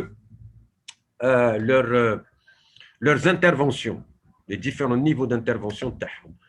Il y a aussi une deuxième contrainte où le personnel médical pose quelques problèmes pour la double saisie. En effet, bon, les données sont donc saisies par la fiche navette, le registre est sur PC. J'estime que quand même, ces tâches sont un peu encombrantes du fait que ce personnel doit de l'autre côté faire face et prendre en charge donc les patients. Et certaines contraintes concernant les anomalies du DEM-DZ de 2018. Donc, on avait quelques envois pour signaler ces anomalies. Concernant les anomalies de gestion des polycliniques aussi du SGIP en 2016. Et jusqu'à maintenant, ces deux logiciels ne nous ont pas été. Donc, il n'y a pas eu de réponse à ce propos. Donc, voilà un petit peu ce qui a été fait, ce que nous sommes un petit peu en train de faire et quels sont un petit peu nos soucis. Tout simplement, je voudrais profiter aussi de l'occasion pour bien sûr féliciter un petit peu les gens de la DSI et à travers ça le secrétariat général du ministère de la Santé qui effectivement fait un peu de ce point de numérisation un cheval de bataille. Effectivement, nous avons peut-être pris un peu de temps, mais il n'est pas trop tard pour bien faire et je pense et je reste persuadé que nous allons pouvoir mener cette tâche et moderniser un petit peu la gestion de nos structures. Je vous remercie pour votre aimable attention. Assalamu alaikum wa rahmatullahi ta'ala wa barakatuh. Merci beaucoup, M. Bouddha, pour votre communication. Et je passe l'écran à notre collègue aussi, DSP d'Albeya. Sydney.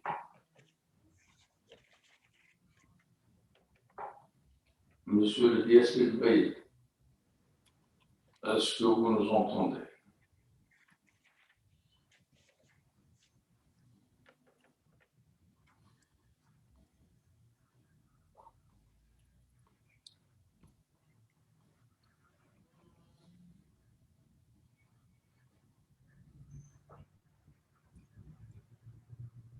Monsieur le DSP d'Albeya.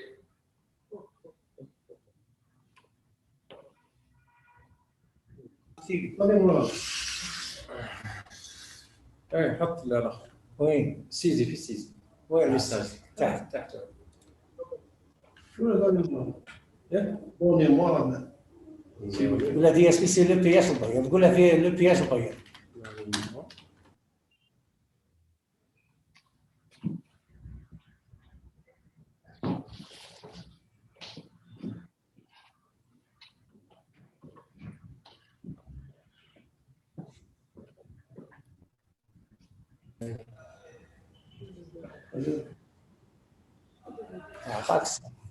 أعطاك حكيتي هذيك DSP طيب. بسم الله الرحمن الرحيم. تفضل. بسم الله الرحمن الرحيم. نعتذر عن عدم تحضير أي تدخل وذلك لعدم إعلامنا وعدم حصولنا على البرنامج تاع برنامج هذه المداخلات. نعم تسمعوني؟ وي نعم نحن نسمعك. ما عندكش ممكن عندك تدخل؟ عندنا بعض التدخلات ممكن ندخلوها ولكن كتحضير تحضير يسموه ما كاش عندنا علم مسبق مع العلم ان مدير الصحه راه جديد يعني ما قدرش يتواصل معكم لانه جديد غدا يجي في الاخر. هذا هو الاشكاليه يعني لقد تم تغيير مدير الصحه جديد. نحن نثمن كل المجهودات ممكن ندخل. تفضل. بسم الله الرحمن الرحيم. نحن نثمن كل المجهودات التي تقوم بها وزارة الصحة والسكان من أجل رقمنة هذا القطاع. ومنذ سنة 2002 على ما أذكر منذ دخولي إلى هذه المديرية ونحن نحاول مع كل إطارات الصحة أن نقوم برقمنة هذا القطاع. حتى كللت هذه المجهودات بإنشاء مديرية مركزية للإعلام الآن والتي ما فتئت منذ إنشائها تحاول جاهدة رقمنة هذا القطاع. والإشكالية أن رقمنة قطاع الصحة يعتبر من الأشياء الصعبة، وذلك نظرا لكثرة الوثائق المرتبطة بهذا القطاع. ونذكر أن من خلال ملاحظتنا وجود ما يقارب 23 تطبيق معلوماتي تقوم كل المؤسسات الصحية بإدخال جميع المعطيات داخل هذا السمو، مما يشكل عبء كبير علينا. بالإضافة إلى كون رغم هذه التطبيقات إلا أن ما زال حجم الوثائق المتبادلة بين مديرية الصحة والوزارة الوصية أو بين مديرية الصحة والمؤسسات ما زال يعتبر شيء ضخم من الوثائق، يعني حجم كبير من الوثائق رغم وجود هذه التطبيقات. لذا الهدف من التطبيقات ومن رقمنة القطاع هو القضاء على الورق، يعني 0 ورقة ولا 0 بابي. لحد الآن ما لم نصل إلى هذا المستوى أو هذه النتيجة. نقدر نعتبر أن رقمنة القطاع الصحة ما زال مبتدئ وما زال في مراحله الأولى. نلاحظ أيضا شيء آخر، أن المعطيات كلها تقريبا موجودة في قاعدة البيانات من خلال هذه 23 برنامج أو 24 برنامج، إلا أن جميع المديريات المركزية تقوم بطلب نفس المعلومات، كل مديرية تطلب نفس المعلومات. إذن مما سبب لنا ضغط كبير في المراسلات، يعني يوميا نرسل نفس المعلومات لمديريات مختلفة المركزية، ولذا وجب وجود قاعدة بيانات مشتركة تستفيد منها جميع المديريات في اللحظة نفسها دون اللجوء إلى مديرية الصحة أو المؤسسات الصحية من أجل التقاط هذه المعلومة. نشكركم أيضا على مشروع الربط بالساطع، باعتبار منطقة البيض منطقة معزولة، وباعتبار أغلب جل البلديات الولاية هي عبارة عن مناطق ظل وصعب باش نوصلوا لها الانترنت، وكان عندنا إشكالية مع جميع التقنيات اللي حاولناها، يعني 4G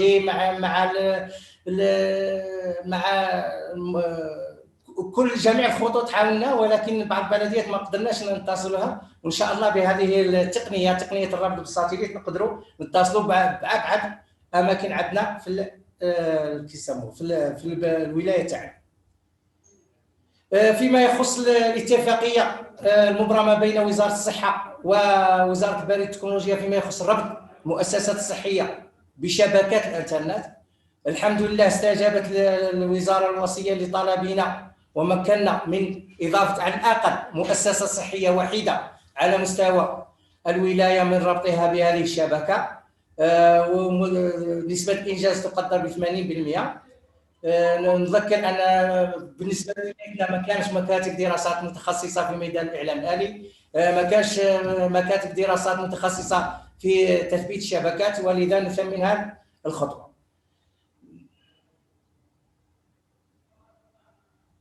شكرا.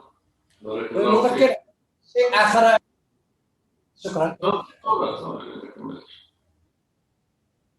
نذكر شيء آخر فيما يخص هذه التطبيقات، فيما يخص كل التطبيقات المبرمجة. مثلا كاين تطبيق جديد installation.santé.gouv.10. الهدف من التطبيقات هو تسهيل مهام أعوان مدير الصحة ولا مؤسسة صحية، ولكن الإشكال الملاحظ أن كل ما يوجد تطبيق الموظفين يقول لك لازم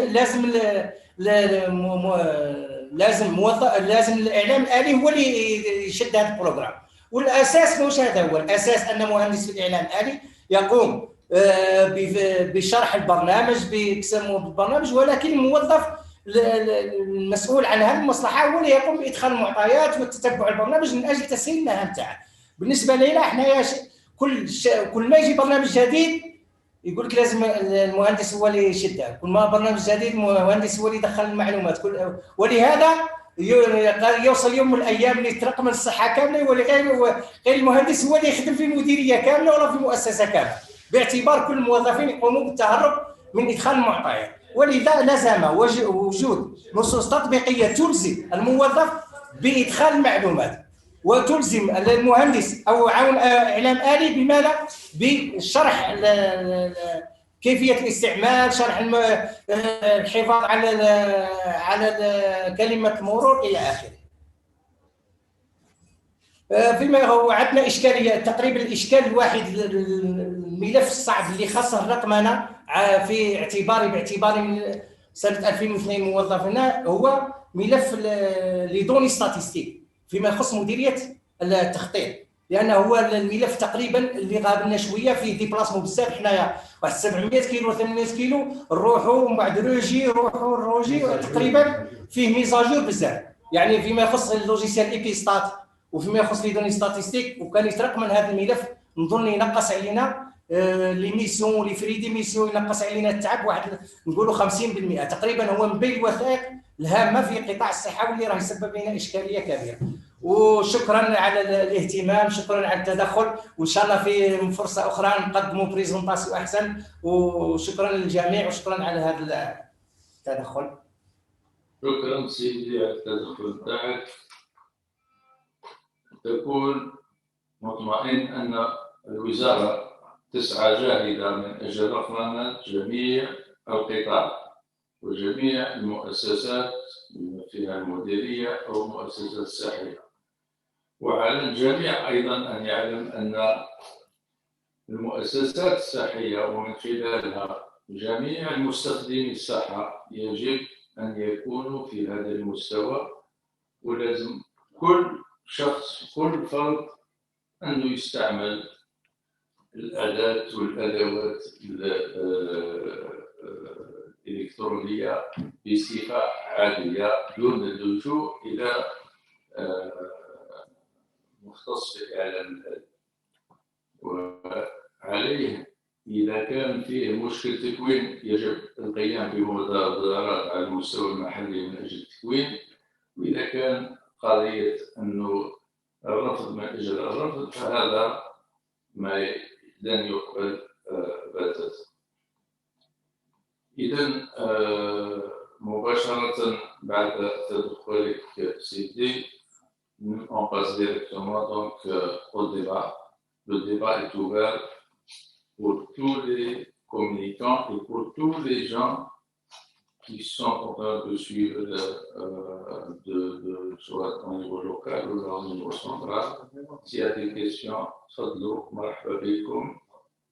le débat est ouvert. Celui qui va intervenir, il fait le lever de la main à travers vidéoconférence. Celui qui va intervenir, s'il vous plaît, il lève la main pour qu'on puisse identifier et donner la parole.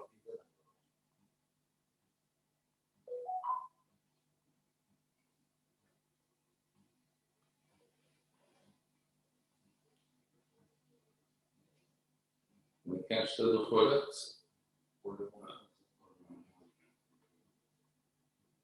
Donc on passera à la dernière clause qui est la lecture des recommandations de cette journée. Donc un ingénieur de la DSI va nous faire la lecture des recommandations de la journée. بسم الله الرحمن الرحيم والصلاة والسلام على أشرف المرسلين سيدة الحضور في القاعة وعلى التواصل المرئي. السلام عليكم. Étant donné que le sujet est capital et tout ce qui a été dit est très important, j'ai essayé au maximum d'englober ce qui a été dit tout en restant succinct sur trois axes. Le premier axe elle se focalise sur le côté cybersécurité.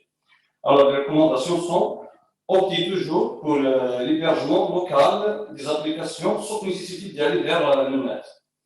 On a aussi s'assurer de la légitimité des sites web avant d'accéder, éviter les emails et les liens de provenance inconnus, utiliser le réseau VPN pour les communications Internet, utiliser un réseau Wi-Fi sécurisé, utiliser toujours le pare-feu comme une première ligne de défense. Alors ça, c'est la cybersécurité. Côté sécurité informatique, que ce soit sur son PC ou bien un smartphone, un compte, une base de données, on recommande toujours d'utiliser une authentification diversifiée. Ça veut dire des caractères alphanumériques, des applications de production, cartes magnétiques et peut-être même l'empreinte digitale. Utiliser aussi une production dynamique, ça veut dire un mot de passe variable via des SMS. Utiliser un mot de passe large, changer régulièrement le mot de passe, éviter un mot de passe commun pour tous ces comptes et appareils, utiliser un logiciel de sauvegarde pour son éventail de mots de passe, pour ne pas s'en rappeler que d'un seul mot de passe. Côté des bonnes pratiques, alors on recommande d'installer toujours un antivirus polyvalent qui prend en charge toutes les menaces, surtout celles des pièces jointes. Pensez de les mettre toujours à jour. Scannez toujours des supports de données externes avant de les introduire. Faire toujours une sauvegarde de données sensibles pour éviter d'être l'objet d'un éventuel chantage. Et aussi penser de les crypter via un logiciel de cryptage. Veiller à la bonne formation des employés en matière de la cybersécurité informatique. Et pour finir, le gouvernement met à notre disposition un référentiel national de sécurité informatique qu'il recommande vivement de consulter. Et merci. Merci beaucoup pour le collecte que le comité de rédaction a fait. J'espère que ces recommandations seront transmises par fichier directement à tous les établissements, bien sûr, pour en faire profiter. Avant de clôturer cette journée, je crois que M. le secrétaire général n'est pas là. Non. Donc, je vais clôturer moi-même. Donc, il s'agit d'une option stratégique. La numérisation est une option stratégique qui s'inscrit dans le cadre de la stratégie nationale de numérisation. Voilà. Et celui de l'amélioration de la performance des services publics de santé, et ce, en référence avec l'engagement présidentiel. Elle s'appuiera sur les investissements déjà consentis, aussi bien en termes d'infrastructures technologiques qu'en termes d'applications informatiques. D'une part, et d'autre part, à prendre en compte les différentes contraintes identifiées qui ont freiné sa mise en place, que ce soit sur le plan technique, que ce soit sur le plan financier, opérationnel, ressources humaines, etc. Donc, l'engagement est déjà fait de haut niveau jusqu'en bas. Je crois que M. le ministre, on en a déjà largement parlé, et longuement parlé, et l'engagement de notre ministère pour aller de l'avant pour la numérisation du secteur est déjà prise. J'espère que tout le monde soit sensible à la question. Et chacun de nous, en tant que fonctionnaire de tous les établissements, à tous les niveaux, on doit se mettre à niveau, on doit tous être sensibles à la question, on doit fédérer à la question et on doit automatiquement œuvrer dans ce sens pour qu'on puisse mener à bien cette mission dans les meilleurs délais. La direction des services informatiques est assez engagée pour que tous les logiciels et toutes les applications en fonction de la demande soient évolutives, ce qui évolue en fonction des besoins. Et je crois que nous avons vu tout à l'heure quelques exemples qui ont été vraiment bien mis en place et qui ont rendu beaucoup de services dans le cadre de l'approchement du citoyen et dans le cadre donc de l'amélioration de la qualité des services. Merci beaucoup pour votre attention. J'espère qu'on se revoit bientôt pour d'autres évaluations. Salam alaikum wa rahmatullahi wa barakatuh.